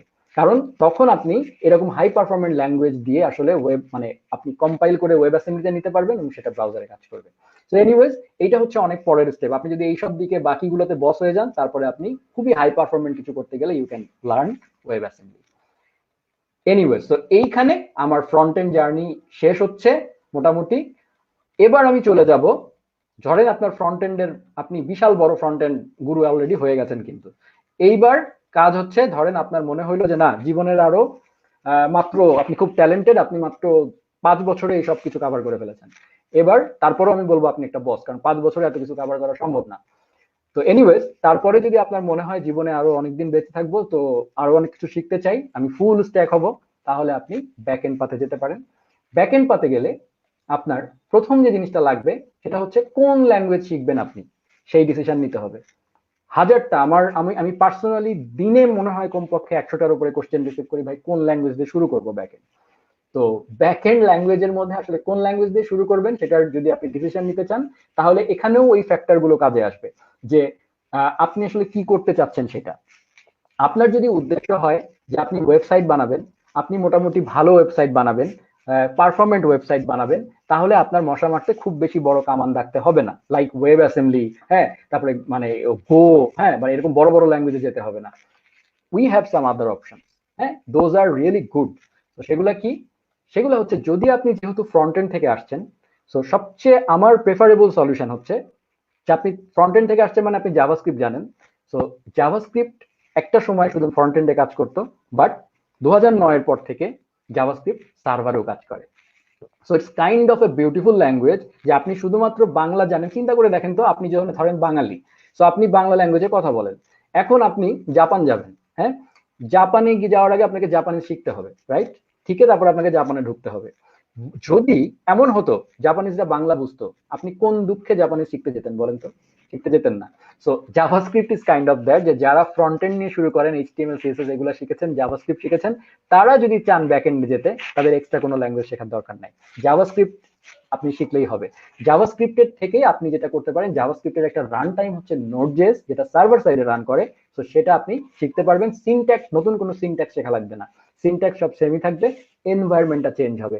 আগে আপনার মেশিনে কাজ করতো ব্রাউজারের মধ্যে, এখন সার্ভারে কাজ করবে, দ্যাটস ইট। সো নোড.জেএস শিখতে গেলে আপনার নোড.জেএস এর বিভিন্ন ফ্রেমওয়ার্ক আছে। নোড.জেএস এর মানে সবচেয়ে মানে নোড.জেএস মানেই হচ্ছে এক্সপ্রেস.জেএস একটা ফ্রেমওয়ার্ক। সো আপনাকে এক্সপ্রেস.জেএস শিখতে হবে, অথবা এছাড়া খুবই ভালো ভালো কিছু জিনিসপাতি আছে, সেগুলো হচ্ছে হাপি আছে, সেলস.জেএস আছে, খুবই নামকরা একটা framework Sails JS, I personally love that. Koa আছে, হ্যাঁ, জাস্ট ছোট ছোট রেস্ট এপিআই বানানোর জন্য কোয়া খুবই হাই পারফরমেন্ট। এছাড়া আইবিএম এর লুপব্যাক আছে, হ্যাঁ, যদি আপনি খুব বস হন, হ্যাঁ, লুপব্যাকের সিনট্যাক্স বেশ কঠিন লাগবে আপনার, but loopback is very very good for কি বলবো এন্টারপ্রাইজ। এছাড়া এক্সপ্রেস.জেএস শিখলে আসলে হয়ে যায়, হ্যাঁ, বাকিগুলো প্রয়োজন নাই। আমি পার্সোনালি এক্সপ্রেস, আমি নিজে একজন এক্সপ্রেস ডেভেলপার, সো আমি প্রেফার করবো এটা। এনিওয়েজ, সো এখানেও আমার নোড.জেএস নিয়ে আমার নিজস্ব চ্যানেলে একটা টিউটোরিয়াল সিরিজ আছে, সেটা দিয়ে আপনারা শুরু করে দিতে পারেন।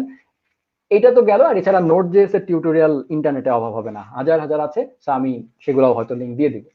আচ্ছা, এরপরে আরেকটা অপশন যেটা আসতে পারে যে না ভাই, আমার জাভাস্ক্রিপ্টে খুব একটা ভালো লাগে না, হ্যাঁ, আমি ডেটা সায়েন্স নিয়ে কাজ করতে চাই, আমি এআই নিয়ে কাজ করতে চাই, হ্যাঁ, এআই, হ্যাঁ, তো এআই নিয়ে কাজ করতে চাই, তখন কি করতে হবে?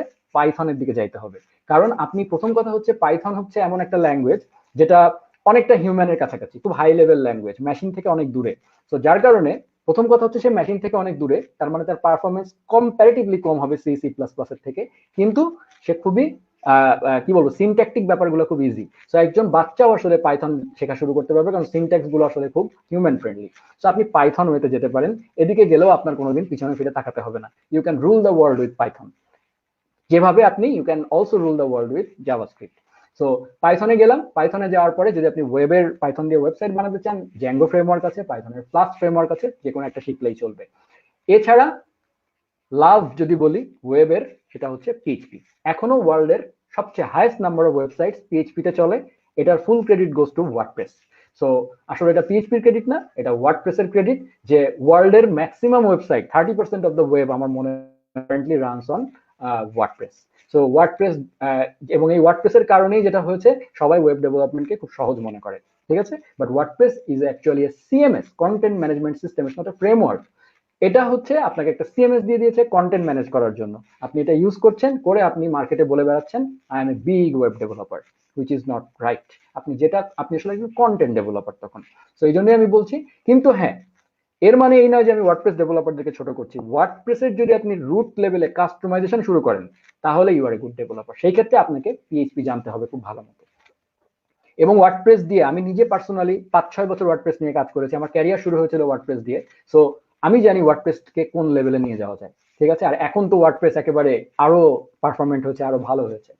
সো এনিওয়েজ, এছাড়া আরেকটা খুব পপুলার সিএমএস আছে ড্রুপাল, সেটা আপনি পিএইচপি তে যেতে পারেন ড্রুপাল রুটে।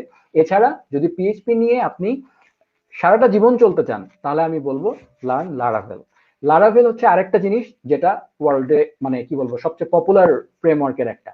তো লারাভেল দিয়ে আপনি আসলে খুব কাস্টম কিছু করতে চান, ধরেন আপনি এমন একটা ওয়েব অ্যাপ্লিকেশন বানাতে চান যেটা হচ্ছে আপনার কি করব সেলস অটোমেশন করবে, হ্যাঁ, আপনার ধরেন মোবাইল অ্যাপ্লিকেশনের ব্যাকএন্ড হিসেবে কাজ করবে, হ্যাঁ, আপনি লারাভেল দিয়ে করতে পারবেন। খুবই হাই পারফরমেন্ট, খুবই ভালো, খুবই অর্গানাইজড, খুবই মেইনটেইন, ওয়েল মেইনটেইন একটা ফ্রেমওয়ার্ক। আমি খুবই খুবই পছন্দ করি, আমি নিজে একজন PHP developer. So definitely PHP তে গেলে আমি সাজেস্ট করবো লারাভেল। আমার কোম্পানি অ্যানালাইজার আমরা লারাভেলে কাজ করি, এছাড়া আমরা নোডজেস এ কাজ করি, বাট লারাভেল ইজ লাভ। আচ্ছা, এছাড়া আরেকজন আছে, তিনিও বেশ বেশ নাম করা, Ruby. So Ruby on rails থেকে, এটা একটা সময় ওয়ার্ল্ডের টপ ল্যাঙ্গুয়েজ ছিল। আমরা যখন হলে ছিলাম, বুয়েটে পড়তাম, তখন আমাদেরকে সিনিয়র ভাইয়েরা বলতো রুবি শেখো, হ্যাঁ, বাট কোনো কারণে কঠিন লেগেছে বলে শেখা হয়নি। তো তখন আমি শিখেছিলাম PHP. But Ruby is also a very good choice, but not right now, এটার একটু খারাপ দিন যাচ্ছে। সো এনিওয়েজ, এই হয়ে গেল আপনার প্রোগ্রামিং ল্যাঙ্গুয়েজ চুজ করা। এগুলো যেগুলো বললাম সেগুলো সব ছিল স্ক্রিপ্টিং ল্যাঙ্গুয়েজ। কিন্তু আমরা যদি এখন হাই পারফরমেন্স করতে চাই, ধরেন আপনার কাজ হচ্ছে আপনি ওয়েবসাইট শুধু বানাবেন না, আপনি ফিগমার মতো একটা ডিজাইন টুল বানাবেন, হ্যাঁ, বা আপনি অ্যাডোবি এক্সডির মতো একটা ডিজাইন টুল বানাবেন, যেখানে মানুষ ওয়েবের মধ্যেই বিভিন্ন ফটোশপের মতো কাজ করে ফেলতে পারবে, প্রসেসিং হাই প্রসেসিং। এই ধরনের কাজ যদি আপনার করতে হয়, তাহলে আপনাকে আসলে হাই পারফরমেন্স ল্যাঙ্গুয়েজে যেতে হবে। সি প্লাস প্লাস, মানে ওয়েব অ্যাসেম্বলিতে মানে আলটিমেটলি সি প্লাস প্লাসে কাজ করে আপনি ওয়েব অ্যাসেম্বলিতে কনভার্ট করে নেবেন। এছাড়া আরেকজন আছে রাস্ট, ভয়াবহ লেভেলের পারফরমেন্ট, যেখানে 100% কন্ট্রোল থাকে, low level language, C plus plus এর মতো। সো এটাও এখন যারা সি প্লাস প্লাস পছন্দ করেন না, অনেক পুরানো হয়ে গেছে মনে করেন, বিরক্ত লাগে, তারা রাস্ট শিখতে পারেন, which is a very good choice. আমার চ্যানেলে আমি এগুলো নিয়ে অলরেডি বলেছি, সেগুলোর লিঙ্ক এটার সাথে ট্যাগ করা আছে, আপনারা চাইলে দেখে আসতে পারেন। এছাড়া খুবই বিউটিফুল একটা ল্যাঙ্গুয়েজ আছে গো। গোটা বেসিক্যালি কি বলবো, এটাও খুবই মানে এটা হচ্ছে সিনট্যাকটিক ভাবে খুব সুন্দর, হ্যাঁ। সো গো খুবই হাই পারফরমেন্ট, কিন্তু আবার হাইলি ডেভেলপার ফ্রেন্ডলি। সো এবং খুব অল্প শিখতে হয়, খুব কম শিখে অনেক বড় কাজ করা যায়, ঠিক আছে। তো সেই ধরনের হাই পারফরমেন্স কাজ করতে গেলে আপনি গোতে যেতে পারেন। আচ্ছা, but at the end of the day, web নিয়ে কাজ করলে আপনাকে যাই শিখেন না কেন, at the end of the day you have to learn JavaScript. So গোতে কাজ করলেন, আপনার জাভাস্ক্রিপ্টের কোনো কোনো জায়গায় পারফরমেন্স ইস্যু হচ্ছে, আপনি সেই পারফরমেন্স ইস্যুটা গো দিয়ে সলভ করে সেটাকে জাভাস্ক্রিপ্টের সাথে হ্যান্ডশেক করিয়ে ফেলতে পারেন, ঠিক আছে। সো এনিওয়েজ, এছাড়া বিভিন্ন ধরনের ফাংশনাল ল্যাঙ্গুয়েজ আছে, লাইক এগুলো খুবই মানে টপ লেভেলের ল্যাঙ্গুয়েজ, আমাদের দেশে তো এগুলো ইউজ খুব একটা হয় না, বাট ওয়ার্ল্ড ওয়াইড ক্লোজিউর, হ্যাসকেল, স্কালা, এলিক্সির, এই ধরনের বিভিন্ন আছে। সো আপনারা চাইলে এগুলো রিসোর্স পাবেন না, এগুলো রিসোর্স তো বেশ কস্টলি হবে, but these are the very big names আর কি। এটা সম্পর্কে আমি নিজেও আসলে খুব একটা জানি না। এনিওয়েজ, এছাড়া নোটেবল আদার্স আছে জাভা, আমাদের গুরু জাভা। সো জাভা শিখতে পারেন, জাভার বিখ্যাত স্প্রিং ফ্রেমওয়ার্ক আছে, এন্টারপ্রাইজ লেভেলের অ্যাপ্লিকেশন ডেভেলপমেন্টের জন্য জাভা আছে। C#.NET এখন অনেক উপরের দিকে যাচ্ছে, blazer is a very popular framework for C#। So এই পাথটাও আমি সাজেস্ট করবো অনেককে, যারা একটু ডটনেট ব্যাকগ্রাউন্ড থেকে এসছেন বা ডটনেট আপনাদের ভালো লাগে, তাদের জন্য C#.NET, এটা আমি একটা সময় সাজেস্ট করতাম না, বাট এখন খুবই ভালো অবস্থায় আছে, এটা খুবই হাই পারফরমেন্স। এছাড়া যদি আমরা বলি যে সার্ভার বাদ, যদি সার্ভারলেস কিছু আমরা করতে চাই, লাইক আমার কোনো সার্ভারই থাকবে না, তার মানে আসলে সার্ভার থাকবে, কিন্তু আমি আসলে ওরকম ফুল একটা কোড লিখবো না, অ্যাপ্লিকেশন লিখবো না, আমি AWS ল্যামডা সার্ভারলেস যেটা, সেই পাথেও আমরা যেতে পারি। এছাড়া ডেটা নিয়ে যদি কাজ করতে চান, হ্যাঁ, ডেটাবেস, সেক্ষেত্রে আপনি মাইস্কুয়েল আছে, রিলেশনাল ডেটাবেসের ক্ষেত্রে পোস্টগ্রেসকুয়েল আছে। এছাড়া ক্যাশিং এর জন্য রেডিস, ক্যাসান্ড্রা ফেসবুক ইউজ করে, ফেসবুকে ডেভেলপ করা। সো এই পাথেও আমরা যেতে পারি। আর যদি আমরা ডকুমেন্ট ডাটাবেসে যাই, যেমন আমি পার্সোনালি প্রেফার করবো, এটা হচ্ছে নো এসকিউএল ডাটাবেস, কোনো রিলেশন নাই, জাস্ট অবজেক্ট আকারে থাকে ডাটাগুলা, সেটা হচ্ছে মঙ্গোডিবি, খুবই নাম করা। কাউচ ডিবি আছে, রিথিং ডিবি আছে, but MongoDB is the most popular one. Search engine যদি আপনি মানে গুগলের মতো সার্চ ইঞ্জিন ধরেন বানাতে চান, এই ধরনের কাজের জন্য আপনি ইলাস্টিক সার্চ এটা শিখতে পারেন। এটা খুবই বিউটিফুল একটা জিনিস, বাট এটা আরো অনেক পরে, আপনাকে কোনো একটা ডাটাবেস আগে শিখতে হবে। আচ্ছা, এছাড়া ল্যাঙ্গুয়েজ এবং ফ্রেমওয়ার্ক যাই শেখেন না কেন, আপনাকে কিছু জিনিস আপনাকে জানাই লাগবে। যেমন প্যাকেজ ম্যানেজমেন্ট, সেটা হতে পারে আপনি এনপিএম ইউজ করতে পারেন, মানে নোট প্যাকেজ ম্যানেজার, অথবা আপনি ইয়ার্ন ইউজ করতে পারেন, which is more popular right now, because yarn অনেকটা বাগ কম, যদিও এনপিএম এখন মাইক্রোসফট ওন করে, বাট তারপরেও ইয়ার্ন আমি সাজেস্ট করবো, এটা ফেসবুকের। ইয়ার্নে আমি একটু বেটার ডেভেলপার এক্সপিরিয়েন্স পাই। আচ্ছা, এছাড়া ফাংশনাল টেস্টিং, মানে আপনি যে কিউএ বা অন্যান্য টেস্টিং গুলো করতে হবে আপনাকে, যে আপনি অ্যাপ্লিকেশন দিলেন কোয়ালিটি অ্যাসুরেন্স করার জন্য।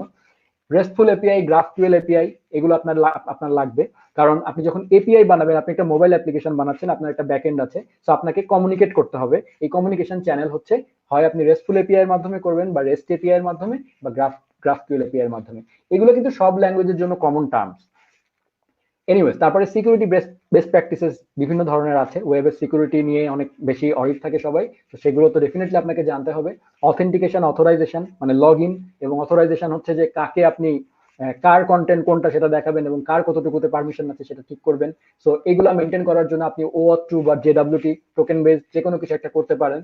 তারপরে হচ্ছে অ্যাপ্লিকেশন বানানোর পরে আমাকে ডেপ্লয়মেন্ট করতে হবে। তো ডেপ্লয়মেন্ট করার জন্য আপনি যদি এখন ডকার খুবই পপুলার এখন, হ্যাঁ, ডকারে বলতে হচ্ছে কখন প্রয়োজন হয়, যখন আপনি কি বলবো, আপনার এমন একটা কিছু দিয়ে মানে কাজ করেছেন আপনি, এমন একটা ল্যাঙ্গুয়েজে, যে ল্যাঙ্গুয়েজটা আপনার মেশিনে কাজ করছে কিন্তু আরেকজনের মেশিনে কাজ করে না, এই ধরনের প্রবলেম হয়। তো সার্ভারের ক্ষেত্রেও তো এই প্রবলেম হতে পারে, তাই না? আপনি একটা সার্ভার রাখলেন, সেই সার্ভারটা চেঞ্জ করার সময় আপনাকে ওই সার্ভারে যা যা সেটিং করেছিলেন সবকিছু আবার আরেক সার্ভারে নিয়ে যেতে হবে যদি কখনো চেঞ্জ করতে হয়।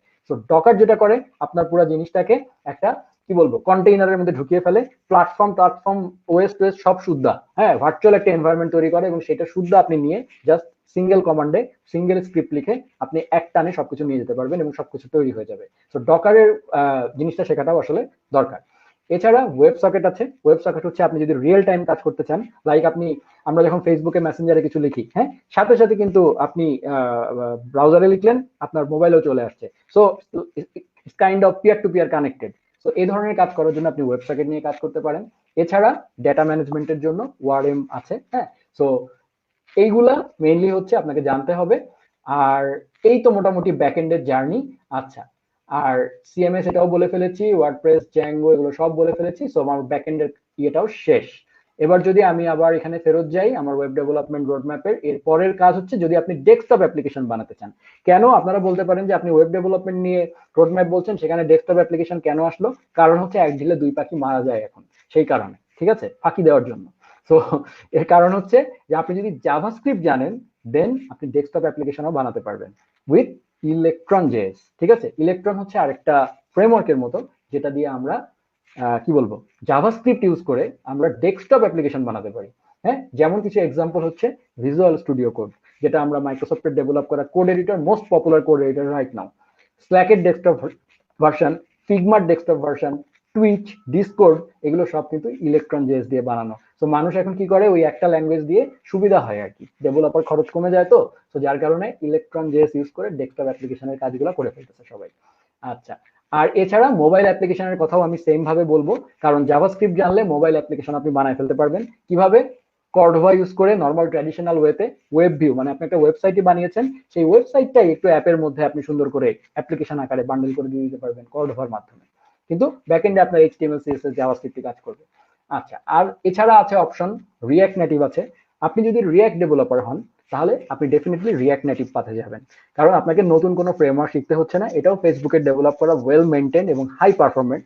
সো রিঅ্যাক্ট নেটিভ দিয়ে আপনি খুবই হাই পারফরমেন্ট, ইনফ্যাক্ট ফেসবুক যে মোবাইল অ্যাপটা আমরা ইউজ করি সেটা রিঅ্যাক্ট নেটিভ দিয়ে করা। But right now most popular mobile application ডেভেলপমেন্টের জন্য হচ্ছে Flutter, which is powered by Google, এবং Flutter is way better than React Native in my opinion. ঠিক আছে, সো এনিওয়েজ ওটা ডিটেলে আমি গেলাম না। এছাড়া আরেকজন বিউটিফুল আছে, সেটা হচ্ছে আয়োনিক। আয়োনিক হচ্ছে ওই যে ছোটখাটো মোবাইল অ্যাপ্লিকেশন। ধরেন আপনি কি বলবো হার্ডওয়্যার রিলেটেড, মানে মোবাইলের হার্ডওয়্যার নিয়ে কিছু করবেন না, আপনি খুবই বেসিক কিছু মোবাইল অ্যাপ বানাতে চান, ঠিক আছে, সেই ধরনের কাজ করার জন্য Ionic would be a very good choice. JavaScript জানলেই হবে, ঠিক আছে। ওকে, সো এই তো গেল আমার মোবাইল অ্যাপ্লিকেশনের পাতও বললাম। আচ্ছা, এরপরে যে জিনিসটা আসবে সেটা হচ্ছে যদি কেউ ডেপ্লয়মেন্ট রুটে যেতে চান, মানে ডেভঅপস হবেন আর কি, হ্যাঁ, মানে আপনি এসব কোড মোড করবেন না, আপনার কাজ হচ্ছে ডেপ্লয়মেন্ট করা। এটারও চাহিদা এখন কম না, কারণ এখন যেহেতু মাইক্রো সার্ভিসেসের যুগ, অনেক সার্ভার থাকে, মাল্টিপল সার্ভার থাকে, একটা সিঙ্গেল সার্ভার নিয়ে এখন আমরা কাজ করি না, আমরা মাল্টিপল সার্ভার নিয়ে কাজ করি। সো সেই ক্ষেত্রে ডেপ্লয়মেন্ট এবং ডেভঅপস এর ভূমিকা অত্যন্ত গুরুত্বপূর্ণ। সো কিভাবে পারফরমেন্ট ওয়েতে আমি সার্ভার আসলে মানে সার্ভারগুলো ম্যানেজ করব, ডেপ্লয়মেন্ট করব ঠিকঠাক, তো সেই জিনিসগুলো আসলে আমরা এই স্টেপে যদি আপনি আসতে চান, সেখানে সবার আগে চলে আসবে হোস্টিং এর অপশন। তো এর আগে আমি বলেই ফেলেছি যে স্ট্যাটিক হোস্টিং এর জন্য দেয়ার আর নেটলিফাই, হ্যাঁ, গিটহাব পেজেস, দুইটা আমার কাছে ফ্রি, মানে গিটহাব পেজেসও খুব ভালো। তো এই স্ট্যাটিক ওয়েবসাইটের ক্ষেত্রে এটা আপনাদের যেতে পারেন। আর এছাড়া যদি ডাইনামিক ওয়েবসাইট হয়, সবার আগে আছে এডাব্লিউএস, অ্যামাজনের বিখ্যাত। সো আমি পার্সোনালি, আপনি যদি মোটামুটি মিড লেভেলের ওয়েবসাইট বানান, মিড লেভেলের ওয়েব অ্যাপ্লিকেশন বানান, মিড লেভেল কি আমি বলবো, ইনফ্যাক্ট অনেক ক্ষেত্রে বেশ বড় লেভেলেরও ওয়েবসাইট আসলে ডিজিটাল ওশান, হ্যাঁ, হুইচ ইজ কস্ট এফেক্টিভ আমার কাছে মনে হয়েছে। এবং এ আপনাকে একটা ভিপিএস, আপনি যদি একজন নিজস্ব একটা ভার্চুয়াল প্রাইভেট সার্ভার ক্লাউডে নিয়ে নিতে চান, মানে শেয়ার্ড কিছু না, মানে আপনার সার্ভারটা আপনাকে পুরো দিয়ে দিয়েছে, সে একটা ভিপিএস দিয়ে দিয়েছে ভার্চুয়াল প্রাইভেট সার্ভার ক্লাউডে। সো সেই ধরনের অপশনের ক্ষেত্রে এবং আপনার বাজেট একটু কম, সেই ক্ষেত্রে আপনি ডিজিটাল ওশানে যেতে পারেন, আপনার বেশ ভালো লেভেলের অ্যাপ্লিকেশন কাজ করবে এখানে, এবং আপনাকে পুরো একটা মেশিন দিয়ে দিবে, you will get all the root access. এছাড়া লিনোড আছে লিনাক্স হোস্টিং এর জন্য, খুবই হাই পারফরমেন্ট, এসএসডি ইয়ে সহ খুবই ভালো পারফরমেন্স। এছাড়া হিরোকু আছে, হ্যাঁ, প্ল্যাটফর্ম এজ এ সার্ভিস। হিরোকু ঠিক ডাইরেক্ট সার্ভার না, এটা হচ্ছে পাস সার্ভার, মানে পাস সিস্টেম বলা হয়, এটা হচ্ছে প্ল্যাটফর্ম এজ এ সার্ভিস। মানে হিরোকুর মধ্যে অনেক কিছু already install, like node JS install, হ্যাঁ, তারপরে ধরেন এরকম পাইথন, হ্যাঁ, এরকম অনেক কিছু অলরেডি প্রি বিল্ড। তো আপনি জাস্ট ওখানে যে স্ক্রিপ্ট চালালেই জিনিসগুলো চলে যাবে, মানে আপনাকে ওখানে যে একটা সার্ভার নিয়ে ম্যানুয়ালি নোড জেএস ইনস্টল করা বা ম্যানুয়ালি পিএইচপি ইনস্টল করা বা ম্যানুয়ালি পাইথনের ইয়ে ইনস্টল করা, এগুলো করা লাগবে না। হিরোকুতে আপনি চাইলে বিভিন্ন জিনিসপাতি ডিপ্লয় করতে পারবেন ইজিলি, কারণ এটা আপনাকে পুরো প্ল্যাটফর্মটাই দিয়ে দিয়েছে। এছাড়া যারা এখন খুবই পপুলার আরেকটা হয়েছে, সেটা হচ্ছে ভার্সেল। ভার্সেল কেন?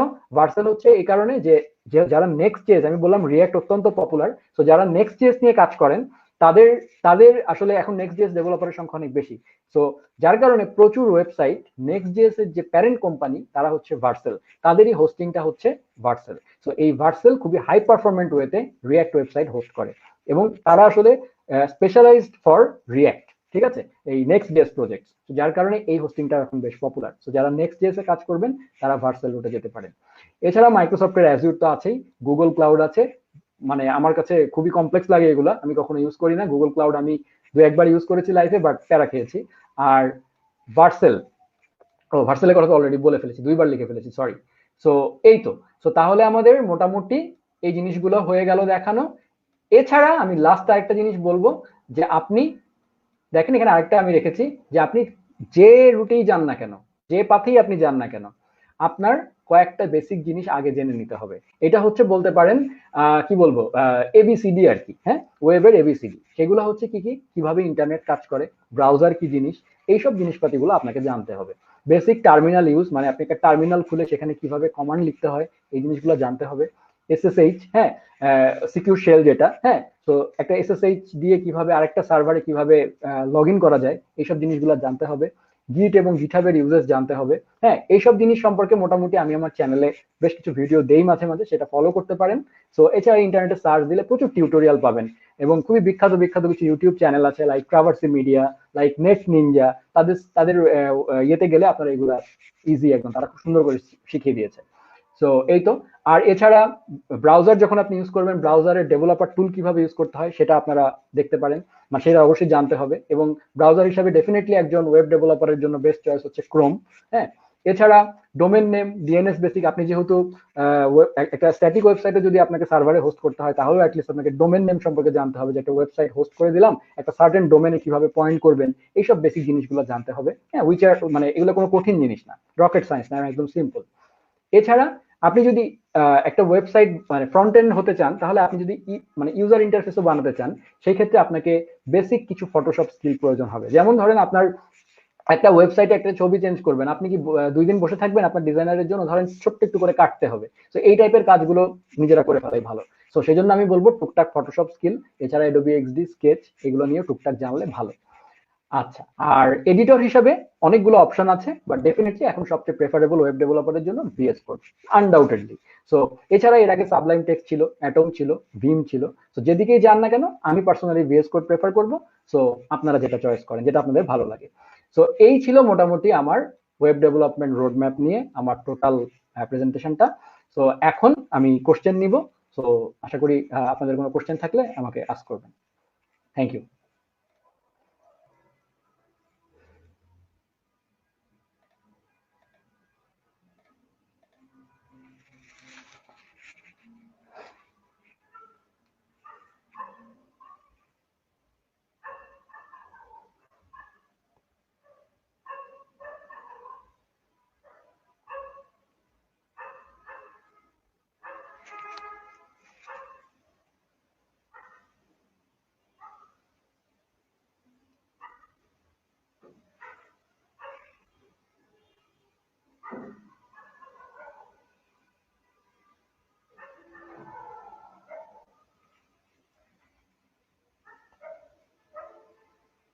ওকে, সো আমি কোশ্চেন এক্সপেক্ট করছি। সো কারোর কোনো কোশ্চেন থাকলে কাইন্ডলি আস্ক করলে আমি অ্যান্সার দিব আর কি।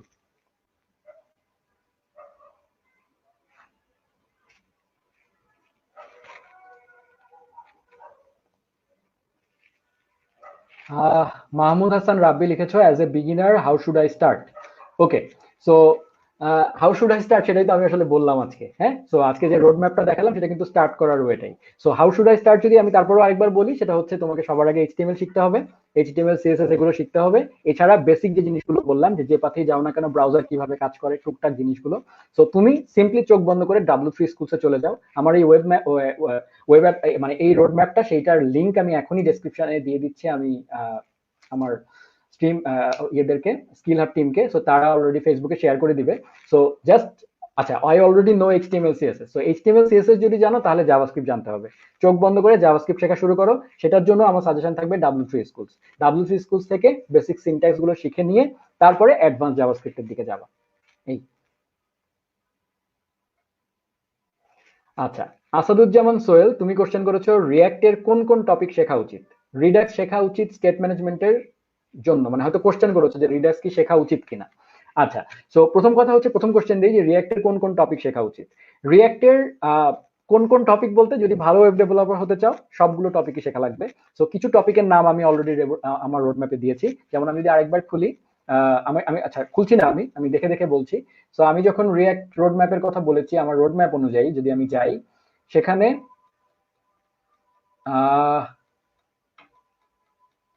রিয়্যাক্টের বিভিন্ন ধরনের জিনিসপাতি আছে, যেমন কম্পোনেন্ট বেসিক যেগুলো থাকবে সেগুলা। তারপরে হচ্ছে রিয়্যাক্টের হুকস নিয়ে জানতে হবে, কারণ স্টেট ম্যানেজমেন্ট যেটা তোমরা বললা, যদি তুমি হুকস খুব ভালোভাবে বোঝো তাহলে আসলে স্টেট ম্যানেজমেন্টের জন্য রিডাক্স খুব টপ লেভেলে, মানে খুব অনেক কাজই করে ফেলতে পারবো আসলে রিডাক্স দিয়ে। সো আমার সাজেশন থাকবে যে মানে রিডাক্স পরে শেখো, আগে রিয়্যাক্ট হুকটা ভালো করে শেখো, কারণ রিয়্যাক্ট হুকটা কিন্তু বিল্ট ইন, কিন্তু রিডাক্স কিন্তু একটা থার্ড পার্টি লাইব্রেরি। তো যখন একটা থার্ড পার্টি লাইব্রেরি আমরা কোনো একটা প্রজেক্টে নিয়ে আসি, তো সে আমাকে তখন আবার রিয়্যাক্টের ওয়ার্ল্ড থেকে বের হয়ে আরেকটা জায়গায় যেতে হচ্ছে। সো ওয়াই নট, রিয়্যাক্ট তো দিচ্ছে আমাদেরকে হুকস। সো ট্রাই করি আমরা হুক দিয়ে কতটুকু যেতে পারি, এবং আমি দেখেছি যে পার্সোনালি হুক দিয়ে আমরা অনেক দূরই যেতে পারি। সো হুক সিনট্যাক্স আসলে আমরা জানি না, তো আমরা আসলে রিডাক্স ইউজ করে করে অভ্যস্ত, যার কারণে রিডাক্সের দিকেই আমরা ফোকাস করি। বাট যদি তুমি রিডাক্স শেখো তাহলে আমি বলবো হুক শেখার দরকার নাই, সময় নষ্ট করার দরকার নাই। সো এটা একটা কথা। আর রিয়্যাক্টের বেসিক যে জিনিসগুলো, ভার্চুয়াল ডমের ব্যাপারগুলো খুব ভালো মতো বুঝতে হবে। যে যখনই আমি ফ্রন্ট এন্ডে কোনো কিছু চেঞ্জ করছি, তখন ঠিক রিয়্যাক্ট কি করে, রিয়্যাক্ট করে, তাই না? সো রিয়্যাক্ট করে যখন আমি পারফরমেন্ট ওয়েতে সে করছে কিনা। আমি ধরো একটা সার্টেন অংশ চেঞ্জ করতে যাচ্ছি, কিন্তু তার জন্য পুরো পেজের সমস্ত কম্পোনেন্ট আমি রিফ্রেশ দিচ্ছি। তো এই পারফরমেন্ট ইস্যুগুলো নিয়ে জানতে হবে। এছাড়া রিয়্যাক্টের বেসিক যে জিনিসগুলো আছে, আর রিয়্যাক্ট জানার জন্য সবার আগে কিন্তু মডার্ন জাভাস্ক্রিপ্ট জানতে হবে, মডার্ন জাভাস্ক্রিপ্ট সিনট্যাক্স জানতে হবে। সো ক্লাস, হ্যাঁ, তারপরে যদি ক্লাস বেস না হয় ফাংশনাল রিয়্যাক্ট কম্পোনেন্ট ইউজ করো, আমি সাজেস্ট করবো ফাংশনাল রিয়্যাক্ট কম্পোনেন্ট ইউজ করতে। সো যদি ফাংশনাল রিয়্যাক্ট কম্পোনেন্ট ইউজ করো তাহলে ফাংশনাল জাভাস্ক্রিপ্ট সম্পর্কে জানতে হবে। ঠিক আছে, so this are the things. আর এছাড়া রিয়্যাক্টের আরো বিউটিফুল কিছু ফিচার আছে এখন, রিয়্যাক্ট সাসপেন্স, হ্যাঁ, তারপরে রেফ আছে, হ্যাঁ, তারপরে কনটেক্সট এপিআই আছে, এরকম অনেক কিছু আছে। সো টপিক আসলে শেষ নাই, তো ধরে ধরে সবগুলাই শেখা লাগবে যদি ভালো রিয়াক্ট ডেভেলপার হতে চাও। এবং রিয়াক্ট ফিল্ডটা আসলে খুবই কম্পিটিটিভ, তো এখানে ভালোভাবে না শিখলে আসলে কিছু করা যাবে না। হাউ মেনি, আহমেদ রাফাত লিখেছো ভাইয়া, how many times it will take to learn all of this? Okay, সেটারও অ্যান্সার আমি শুরুতে দিয়েছিলাম। এটা ডিপেন্ড করে মানুষ টু মানুষ, ঠিক আছে? যেমন ধরো তুমি কি বলতে পারবা যে ধরো একজন ব্রিটিশ, তাকে আমরা বাংলাদেশে ইনভাইট করে নিয়ে আসলাম। সো নিয়ে আসার পরে তাকে আমরা বললাম যে মানে তার বাংলা ল্যাঙ্গুয়েজ শেখানো শুরু করলাম। সো ব্রিটিশ যদি তার নাম হয় জর্জ, তার বাংলা ল্যাঙ্গুয়েজ শিখতে যতদিন লাগবে, আরেকজন যদি নিয়ে আসি স্টেফানি, তাকে যদি আমরা বলি যে তোমার মানে দুজনের কি এক লাগবে? লাগবে না। সো ইট ডিপেন্ডস অন কতটুকু ক্যাচ করতে পারছো। এবং প্রোগ্রামিং এর ক্ষেত্রে সবচেয়ে ইম্পর্টেন্ট হচ্ছে তোমার বেসিক কতটুকু স্ট্রং আছে। If you are very good at JavaScript, HTML, CSS ফার্স্টেই, তোমার ফাউন্ডেশন যদি খুব স্ট্রং থাকে, তাহলে না ফুল স্ট্যাকে যখন যাবা, যদি তুমি জাভাস্ক্রিপ্ট ফ্রন্ট এন্ড থেকে জাভাস্ক্রিপ্ট ফুল স্ট্যাকে চলে যাও এবং তোমার বেসিক প্রোগ্রামিং এর বেসিক জিনিসগুলা লাইক ভ্যারিয়েবলস, তারপরে ধরো বিভিন্ন ধরনের ফাংশন কিভাবে কাজ করে, হ্যাঁ, অ্যারিথমেটিক অপারেশন, লজিক্যাল অপারেটরস গুলো কিভাবে কাজ করে, এইসব জিনিসগুলো যদি খুব ভালোভাবে জানো, মেমোরি কিভাবে হ্যান্ডেল হচ্ছে, পারফরমেন্স কিভাবে অ্যাচিভ হচ্ছে, তাহলে ফুল স্ট্যাকে যেতে গিয়ে না খুব বেশি প্রবলেম ফেস করবো না। ইট ডিপেন্ডস অন, আমরা যেমন ভার্সিটি লেভেলে যখন যাই, যাদের এসএসসি ইন্টারমিডিয়েট লেভেলে স্কিল খুব ভালো থাকে, বেসিক খুব ভালো থাকে, তারা ভার্সিটিতে খুব একটা প্রবলেম ফেস করে না। সো ব্যাপারটা অনেকটা এরকম। সো স্টেপ বাই স্টেপ যাবা, ধূপ ধাপ স্টেপ মাঝখানে চেঞ্জ করা যাবে না, যে কোনো একটা পাতে যেতে হবে। যদি মনে হয় যে না আমি খুব কমপ্লেক্স জিনিস শিখতে পারি না, দেন স্টিক টু ফ্রন্ট এন্ড, হ্যাঁ, মানে ব্যাক এন্ডে যাওয়ারই প্রয়োজন নাই। এবং যে কোনো জায়গায় ওয়েবের সুবিধাটা হচ্ছে এটা ভেরি ডাইনামিক জায়গা, প্রত্যেকটা জায়গার গুরুত্ব আছে, প্রত্যেকটা জায়গায় জব আছে, কিন্তু ভালোভাবে জানতে হবে, এই হচ্ছে কথা। আচ্ছা, মোহাম্মদ ফাহিম লিখেছে, সরি চলে গেছে এটা। আচ্ছা, আর্টিফিশিয়াল ইন্টেলিজেন্সে কিভাবে ক্যারিয়ার স্টার্ট করতে পারি? ওকে, আর্টিফিশিয়াল ইন্টেলিজেন্স নিয়ে যদি তোমার কাজ করার ইচ্ছা থাকে, তাহলে আমি বলবো চোখ বন্ধ করে পাইথন শুরু করে দাও, ঠিক আছে? কারণ পাইথন শিখলে you can rule the world right now, এবং পাইথন শেখাটা কম্পারেটিভলি ইজিও হবে, ঠিক আছে? সো পাইথন এ মানে ডেটা সায়েন্স, আর্টিফিশিয়াল ইন্টেলিজেন্স, এগুলো নিয়ে পাইথন আসলে ওয়ার্ল্ডে রুল করছে এখন, এবং it is the most suitable language for AI বলে আমি মনে করি। এছাড়া পাইথনের অলরেডি স্কিল হবে এখানেই অলরেডি সাকিফুল ভাই অলরেডি বলে গেছেন, আমি দেখেছি একটা সেশনে, যে সেখানে ডেটা সায়েন্স এবং আর্টিফিশিয়াল ইন্টেলিজেন্স এগুলো নিয়ে উনিও কথা বলেছেন মোস্ট প্রবাবলি। সো উনিও কিন্তু পাইথনের কথা বলে গেছেন। সো এছাড়া আর আছে, অনেক কিছু আছে। আর্টিফিশিয়াল ইন্টেলিজেন্সের জন্য বেস্ট হচ্ছে পাইথন, ঠিক আছে? এছাড়া এখন কারেন্টলি জাভাস্ক্রিপ্ট, হ্যাঁ, জাভাস্ক্রিপ্টও কিন্তু আসলে আর্টিফিশিয়াল ইন্টেলিজেন্স বা এইসব ওয়ার্ল্ডে পা রেখেছে। কিভাবে? থ্রু লাইব্রেরিজ, থ্রু, মানে জাভাস্ক্রিপ্টে সবসময় অন্যের ঘাড়ে চড়তে হয়। জাভাস্ক্রিপ্ট হচ্ছে অনেকটা কি বলবো, মানে সব জায়গা থেকে সুবিধাভোগী আর কি।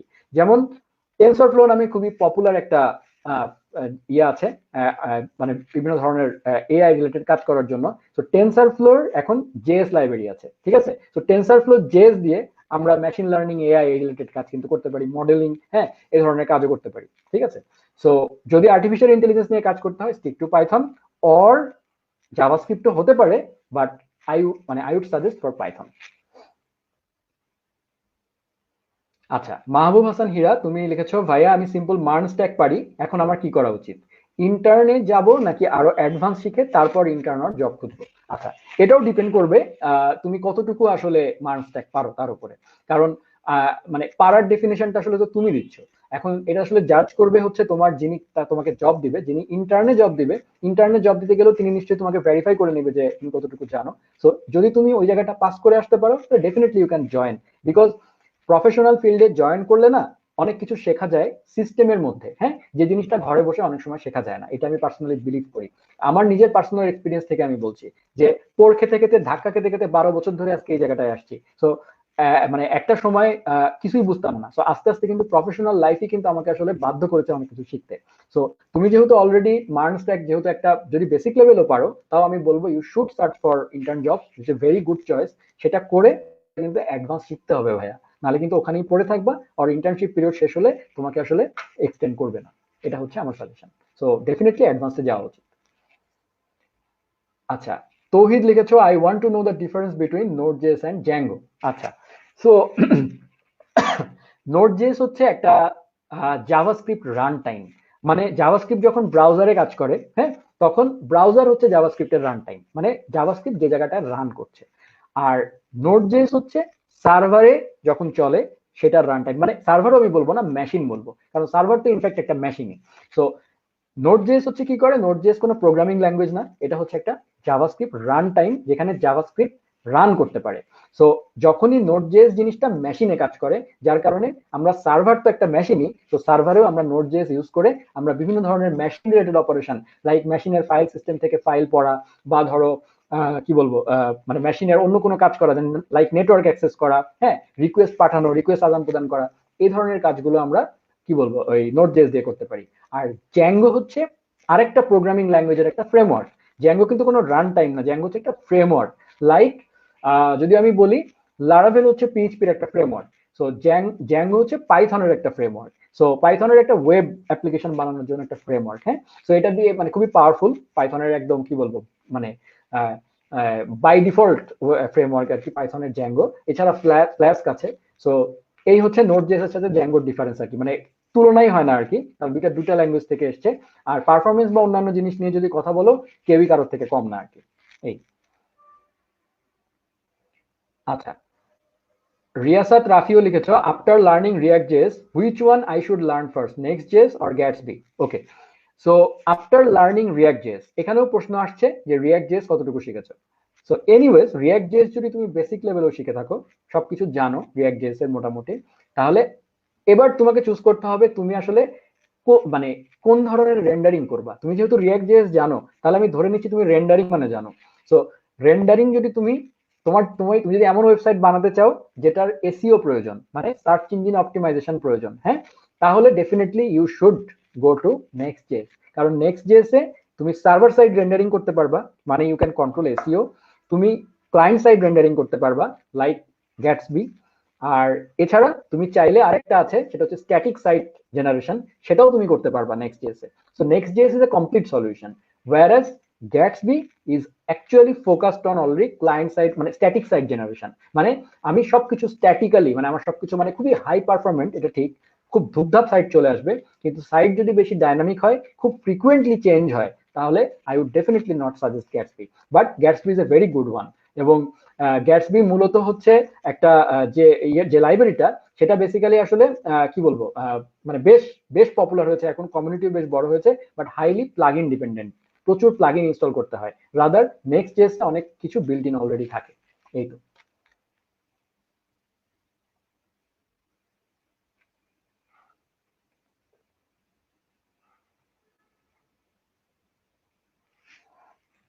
আর কারোর কোনো কোশ্চেন যদি থাকে, কাইন্ডলি আস্ক।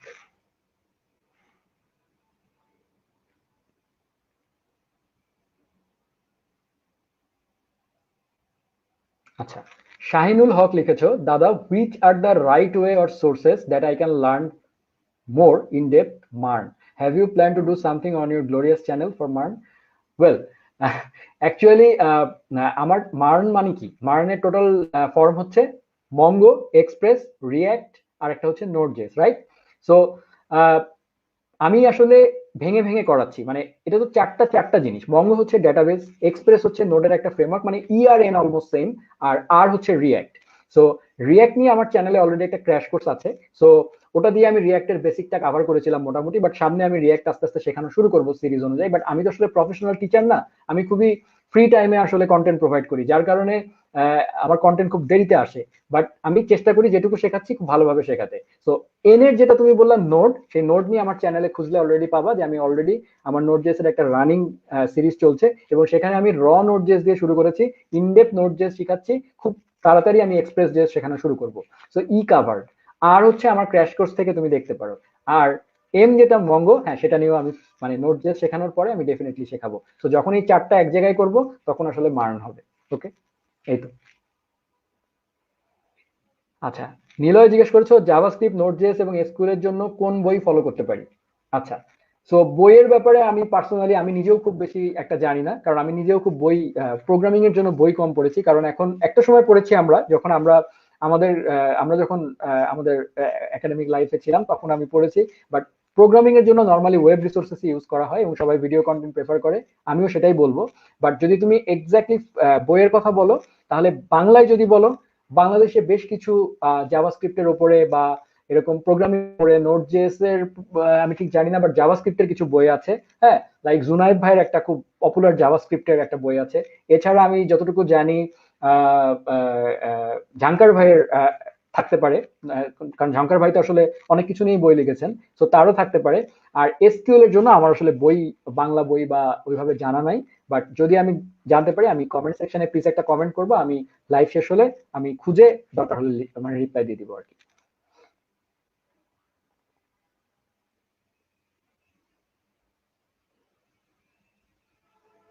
আচ্ছা, মোহাম্মদ ফাইম তুমি লিখেছো কোড ওয়ার্স কেমন হবে জেএস প্রবলেম সলভের জন্য? ডেফিনেটলি ভালো হবে, কারণ প্রবলেম সলভিং এর জন্য খুবই ভালো একটা জিনিস। সো মানে যদি প্রবলেম সলভিং স্কিল ডেভেলপ করতে চাও, definitely code wars is a very good choice. Tanin লিখেছো ভাইয়া any tips about structuring a Node.js project? Okay, so এই স্ট্রাকচারিং এ নোড.জেএস প্রজেক্ট এটা তো আসলে বেশ বড় একটা ব্যাপার, এখানে তো রিপ্লাই দিয়ে আসলে মুখে বলা যাচ্ছে না। বাট এটার জন্য আমি সাজেস্ট করবো আমার চ্যানেলে যেতে, সেখানে নোড.জেএস এর অ্যানাটমি অফ আ নোড.জেএস প্রজেক্ট এই নামে সার্চ দিলে মেবি পাবা একটা। সেখানে আমি নোড.জেএস প্রজেক্টের একটা নোড.জেএস প্রজেক্টের একটা স্ট্রাকচার কেমন হওয়া উচিত সেটা আমি দেখিয়েছিলাম। সামনে যখন আমি এক্সপ্রেস জেএস শেখানো শুরু করব, তখন আমি অ্যাকচুয়ালি দেখাবো যে এক্সপ্রেস জেএস এর বয়লার প্লেট একটা স্ট্রাকচার কেমন হওয়া উচিত। সো এই তো।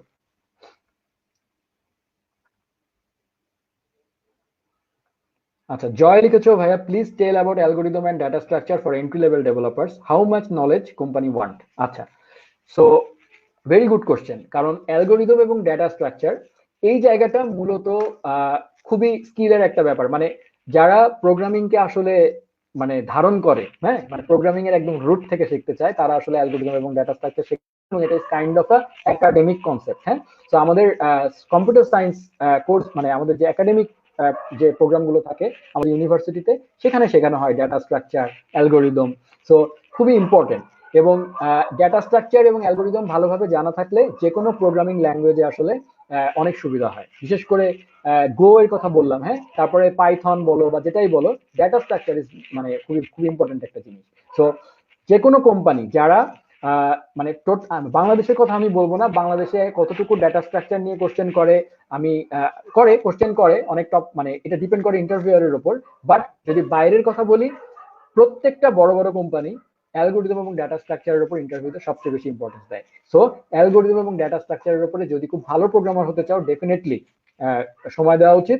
এবং আমি চেষ্টা করব আমার চ্যানেলেও অ্যালগোরিদম এবং ডাটা স্ট্রাকচার নিয়ে আস্তে আস্তে শেখানোর।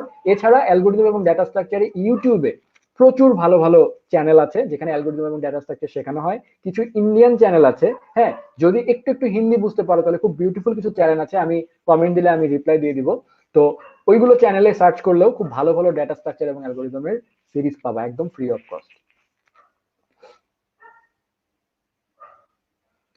নেক্সট জেএসএ, আচ্ছা, মেসবাউল আবেদিন লিখেছো যে নেক্সট জেএসএ কখন সার্ভার সাইড রেন্ডার আর কখন ক্লায়েন্ট সাইড রেন্ডার করতে হয়? আচ্ছা, এটা নিয়ে একদম তুমি যতটুকু আমি তোমাকে তোমাকে তো আমি পার্সোনালি চিনি, তুমি আমার চ্যানেলে রেগুলার কন্টেন্ট দেখো, তো সেটা নিয়ে আমার অলরেডি চ্যানেলে কন্টেন্ট আছে, সেটা তুমি জানো। এই টপিক নিয়ে আমি করেছিলাম, তো সেখানে ডিটেল বলা আছে। বাট তারপরেও যেটা আমি বলতে চাচ্ছি যে next JSA server side rendering তখনই আমি করব যখন আমার ওয়েবসাইটে এসইও প্রয়োজন হবে, হ্যাঁ, সার্চ ইঞ্জিন অপটিমাইজেশন প্রয়োজন হবে। আমি চাই পাবলিকলি আমার সাইট সার্চ ইঞ্জিনে খুঁজে পাওয়া যায় যেন। লাইক যদি আমার একটা ফেসবুকের কথা আমি চিন্তা করি, ফেসবুকের কিন্তু অনেক কিছু এসইও, মানে ফেসবুকের যে আমরা আমরা আমাদের ভিতরে যে কন্টেন্ট গুলো, কিছু জিনিস এসইও ফ্রেন্ডলি, কিছু জিনিস এসইও ফ্রেন্ডলি না। যেমন ফেসবুকে আমি একটা প্রাইভেট কন্টেন্ট দিলাম, হ্যাঁ, আমার প্রাইভেসি দিয়ে, হ্যাঁ, তো সেই জিনিসটা কিন্তু এসইও ফ্রেন্ডলি হবে না। সো আবার কিছু কিছু জিনিস পাবলিক যেগুলো, সেগুলো কিন্তু আবার এসইও ফ্রেন্ডলি হবে। তো তার মানে ফেসবুকের ওয়েবসাইটের মধ্যে দুইটা অপশনই আছে, আপনার দুইটাই লাগবে, এসইও ফ্রেন্ডলিনেসও লাগবে, আবার আমার নর্মালও লাগবে। এই ধরনের জগা খিচুড়ি যখন লাগবে, কমপ্লেক্স, তখন নেক্সট জেস বেস্ট চয়েস।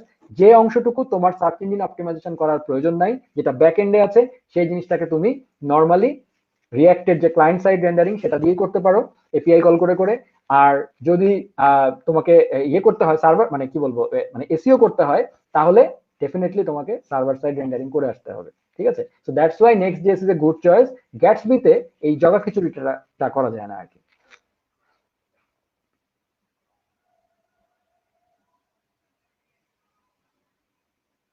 আচ্ছা, আরাফাত শুভ বলেছো জাভাস্ক্রিপ্ট ভালো করে শেখার জন্য প্রজেক্ট করব নাকি অনলাইন প্রবলেম সলভিং, দুইটাই করতে হবে। সো সবার আগে শিখতে হবে বেসিক সিনট্যাকটিক ব্যাপারগুলো যেন একদম নখদর্পণে থাকে। হ্যাঁ, তারপরে সিনট্যাকটিক ব্যাপারগুলো আয়ত্তে চলে আসলে তারপরে হচ্ছে আমি বলবো আগে কনসেপ্ট শিখতে হবে। কারণ কনসেপ্ট যদি না জানো তাহলে প্রবলেম সলভিং করতে পারবে না। যদি কনসেপ্ট জানা হয়ে যায় তারপরের ইয়েটা হবে হচ্ছে যে মানে আমরা প্রজেক্ট করব, ছোট ছোট প্রজেক্ট দিয়ে শুরু করব, এরপরে আস্তে আস্তে এন্টারপ্রাইজ লেভেলে যাব, বড় বড় প্রজেক্ট করব। যদি কোনো জায়গায় জব না পাও তাহলে নিজেই অনলাইন মানে অনেক ধরনের প্রজেক্ট আইডিয়া নিজেরাই তৈরি করতে পারো। এবং নাও ইটস মানে it's a world of no code. So no code যুগে তুমি নিজেও একটা নিজস্ব একটা স্যাস প্রোডাক্ট বানিয়ে ছেড়ে দিতে পারো অনলাইনে। হ্যাঁ, সেভাবেও আসলে শেখা যায়। আরেকটা ওয়ে অফ লার্নিং হচ্ছে যে মানুষকে শেখানো, যেটা আমি করি, ঠিক আছে? সো সেটাও করতে পারো। আর প্রবলেম সলভিং ডেফিনেটলি মানে করা উচিত, ঠিক আছে? যেভাবেই পারা যায় প্রবলেম সলভিং এ সময় দেওয়া উচিত। আচ্ছা, সো অনুপ লিখেছো how we will limit the DevOps area to learn or represent ourselves quickly, huge task or learning are not they. আচ্ছা,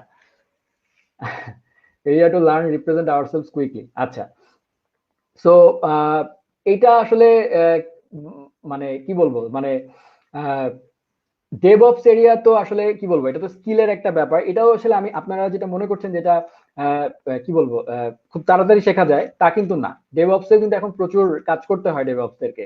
এবং ডেভঅপস এর মধ্যে প্রচুর স্ক্রিপ্টিং, সিআই/সিডি অপারেশন বহুত কিছু নিয়ে জানতে হয়। সো ওয়েব মানে যে জিনিসটাই আপনি ডেভঅপস এ যান অথবা আপনি ফ্রন্ট এন্ডে যান অথবা আপনি ব্যাক এন্ডে যান, যদি আধা খাপচা করে শুরু করে দিতে চান, মানে মোটামুটি জগা মানে কি বলবো এভারেজ লেভেলে, খুব বেশি শিখতে হবে না। কিন্তু যদি একটু ভালোভাবে করতে চান, সেটা ক্যারিয়ার নিয়ে সিরিয়াস হন এবং সেটাকে ধরে রাখতে চান, কারণ ওয়েবে কাজ করবেন আজকে যে মানে টেকনোলজি কন্টিনিউয়াসলি চেঞ্জ হবে। আপনার যদি বেসিক ঠিক না থাকে, কনসেপ্ট ঠিক না থাকে, নতুন প্রোগ্রামিং ল্যাঙ্গুয়েজ আসলে, আপনি যে কোম্পানিতে চাকরি করেন সেই কোম্পানি এখন পিএইচপি তে কাজ করে, কালকে বললো আজ থেকে আমরা পিএইচপি তে কাজ করবো না, আমরা নোডে কাজ করবো। তো তখন আপনি বিপদে পড়ে যাবেন। সো দ্যাটস ওয়াই আপনার আসলে এমন মানে যেটাই আপনি করেন না কেন সেটা আসলে কোনোটাই আসলে হিউজ টাস্ক মনে করা উচিত হবে না। লার্নিংটা কন্টিনিউয়াস করে যেতে হবে। যা লাইক প্রোগ্রামারের ব্যাপারটাকে আপনার ডাক্তারদের মতো চিন্তা করতে পারেন। ডক্টরদেরকে কন্টিনিউয়াসলি কনস্ট্যান্টলি তাদেরকে কিন্তু আপডেটেড থাকতে হয়, পড়াশোনা করতে হয়। Programming is like that. Programming is not for fun. Programming is fun. যে প্রোগ্রামিংকে বুঝে গেছে তার জন্য এটা fun. But programming is actually more than fun. এটা একটা সাধনার মতো। হ্যাঁ, পার্সিভারেন্স সবচেয়ে বেশি ইম্পর্টেন্ট এবং লেগে থাকাটা খুবই জরুরি জীবনের শেষ পর্যন্ত যতদিন প্রোগ্রামিং করবেন। সো দ্যাটস ওয়াই মানে যে টাস্কটাই করেন না কেন, হ্যাঁ, হিউজ টাস্ক মনে করবেন না কাইন্ডলি। এই তো। সো আমরা অলরেডি অনেক বড় করে ফেলেছি সেশনটা। সো যদি আর কোনো কোশ্চেন না থাকে then I think I would love to request Skill Hub to close the session.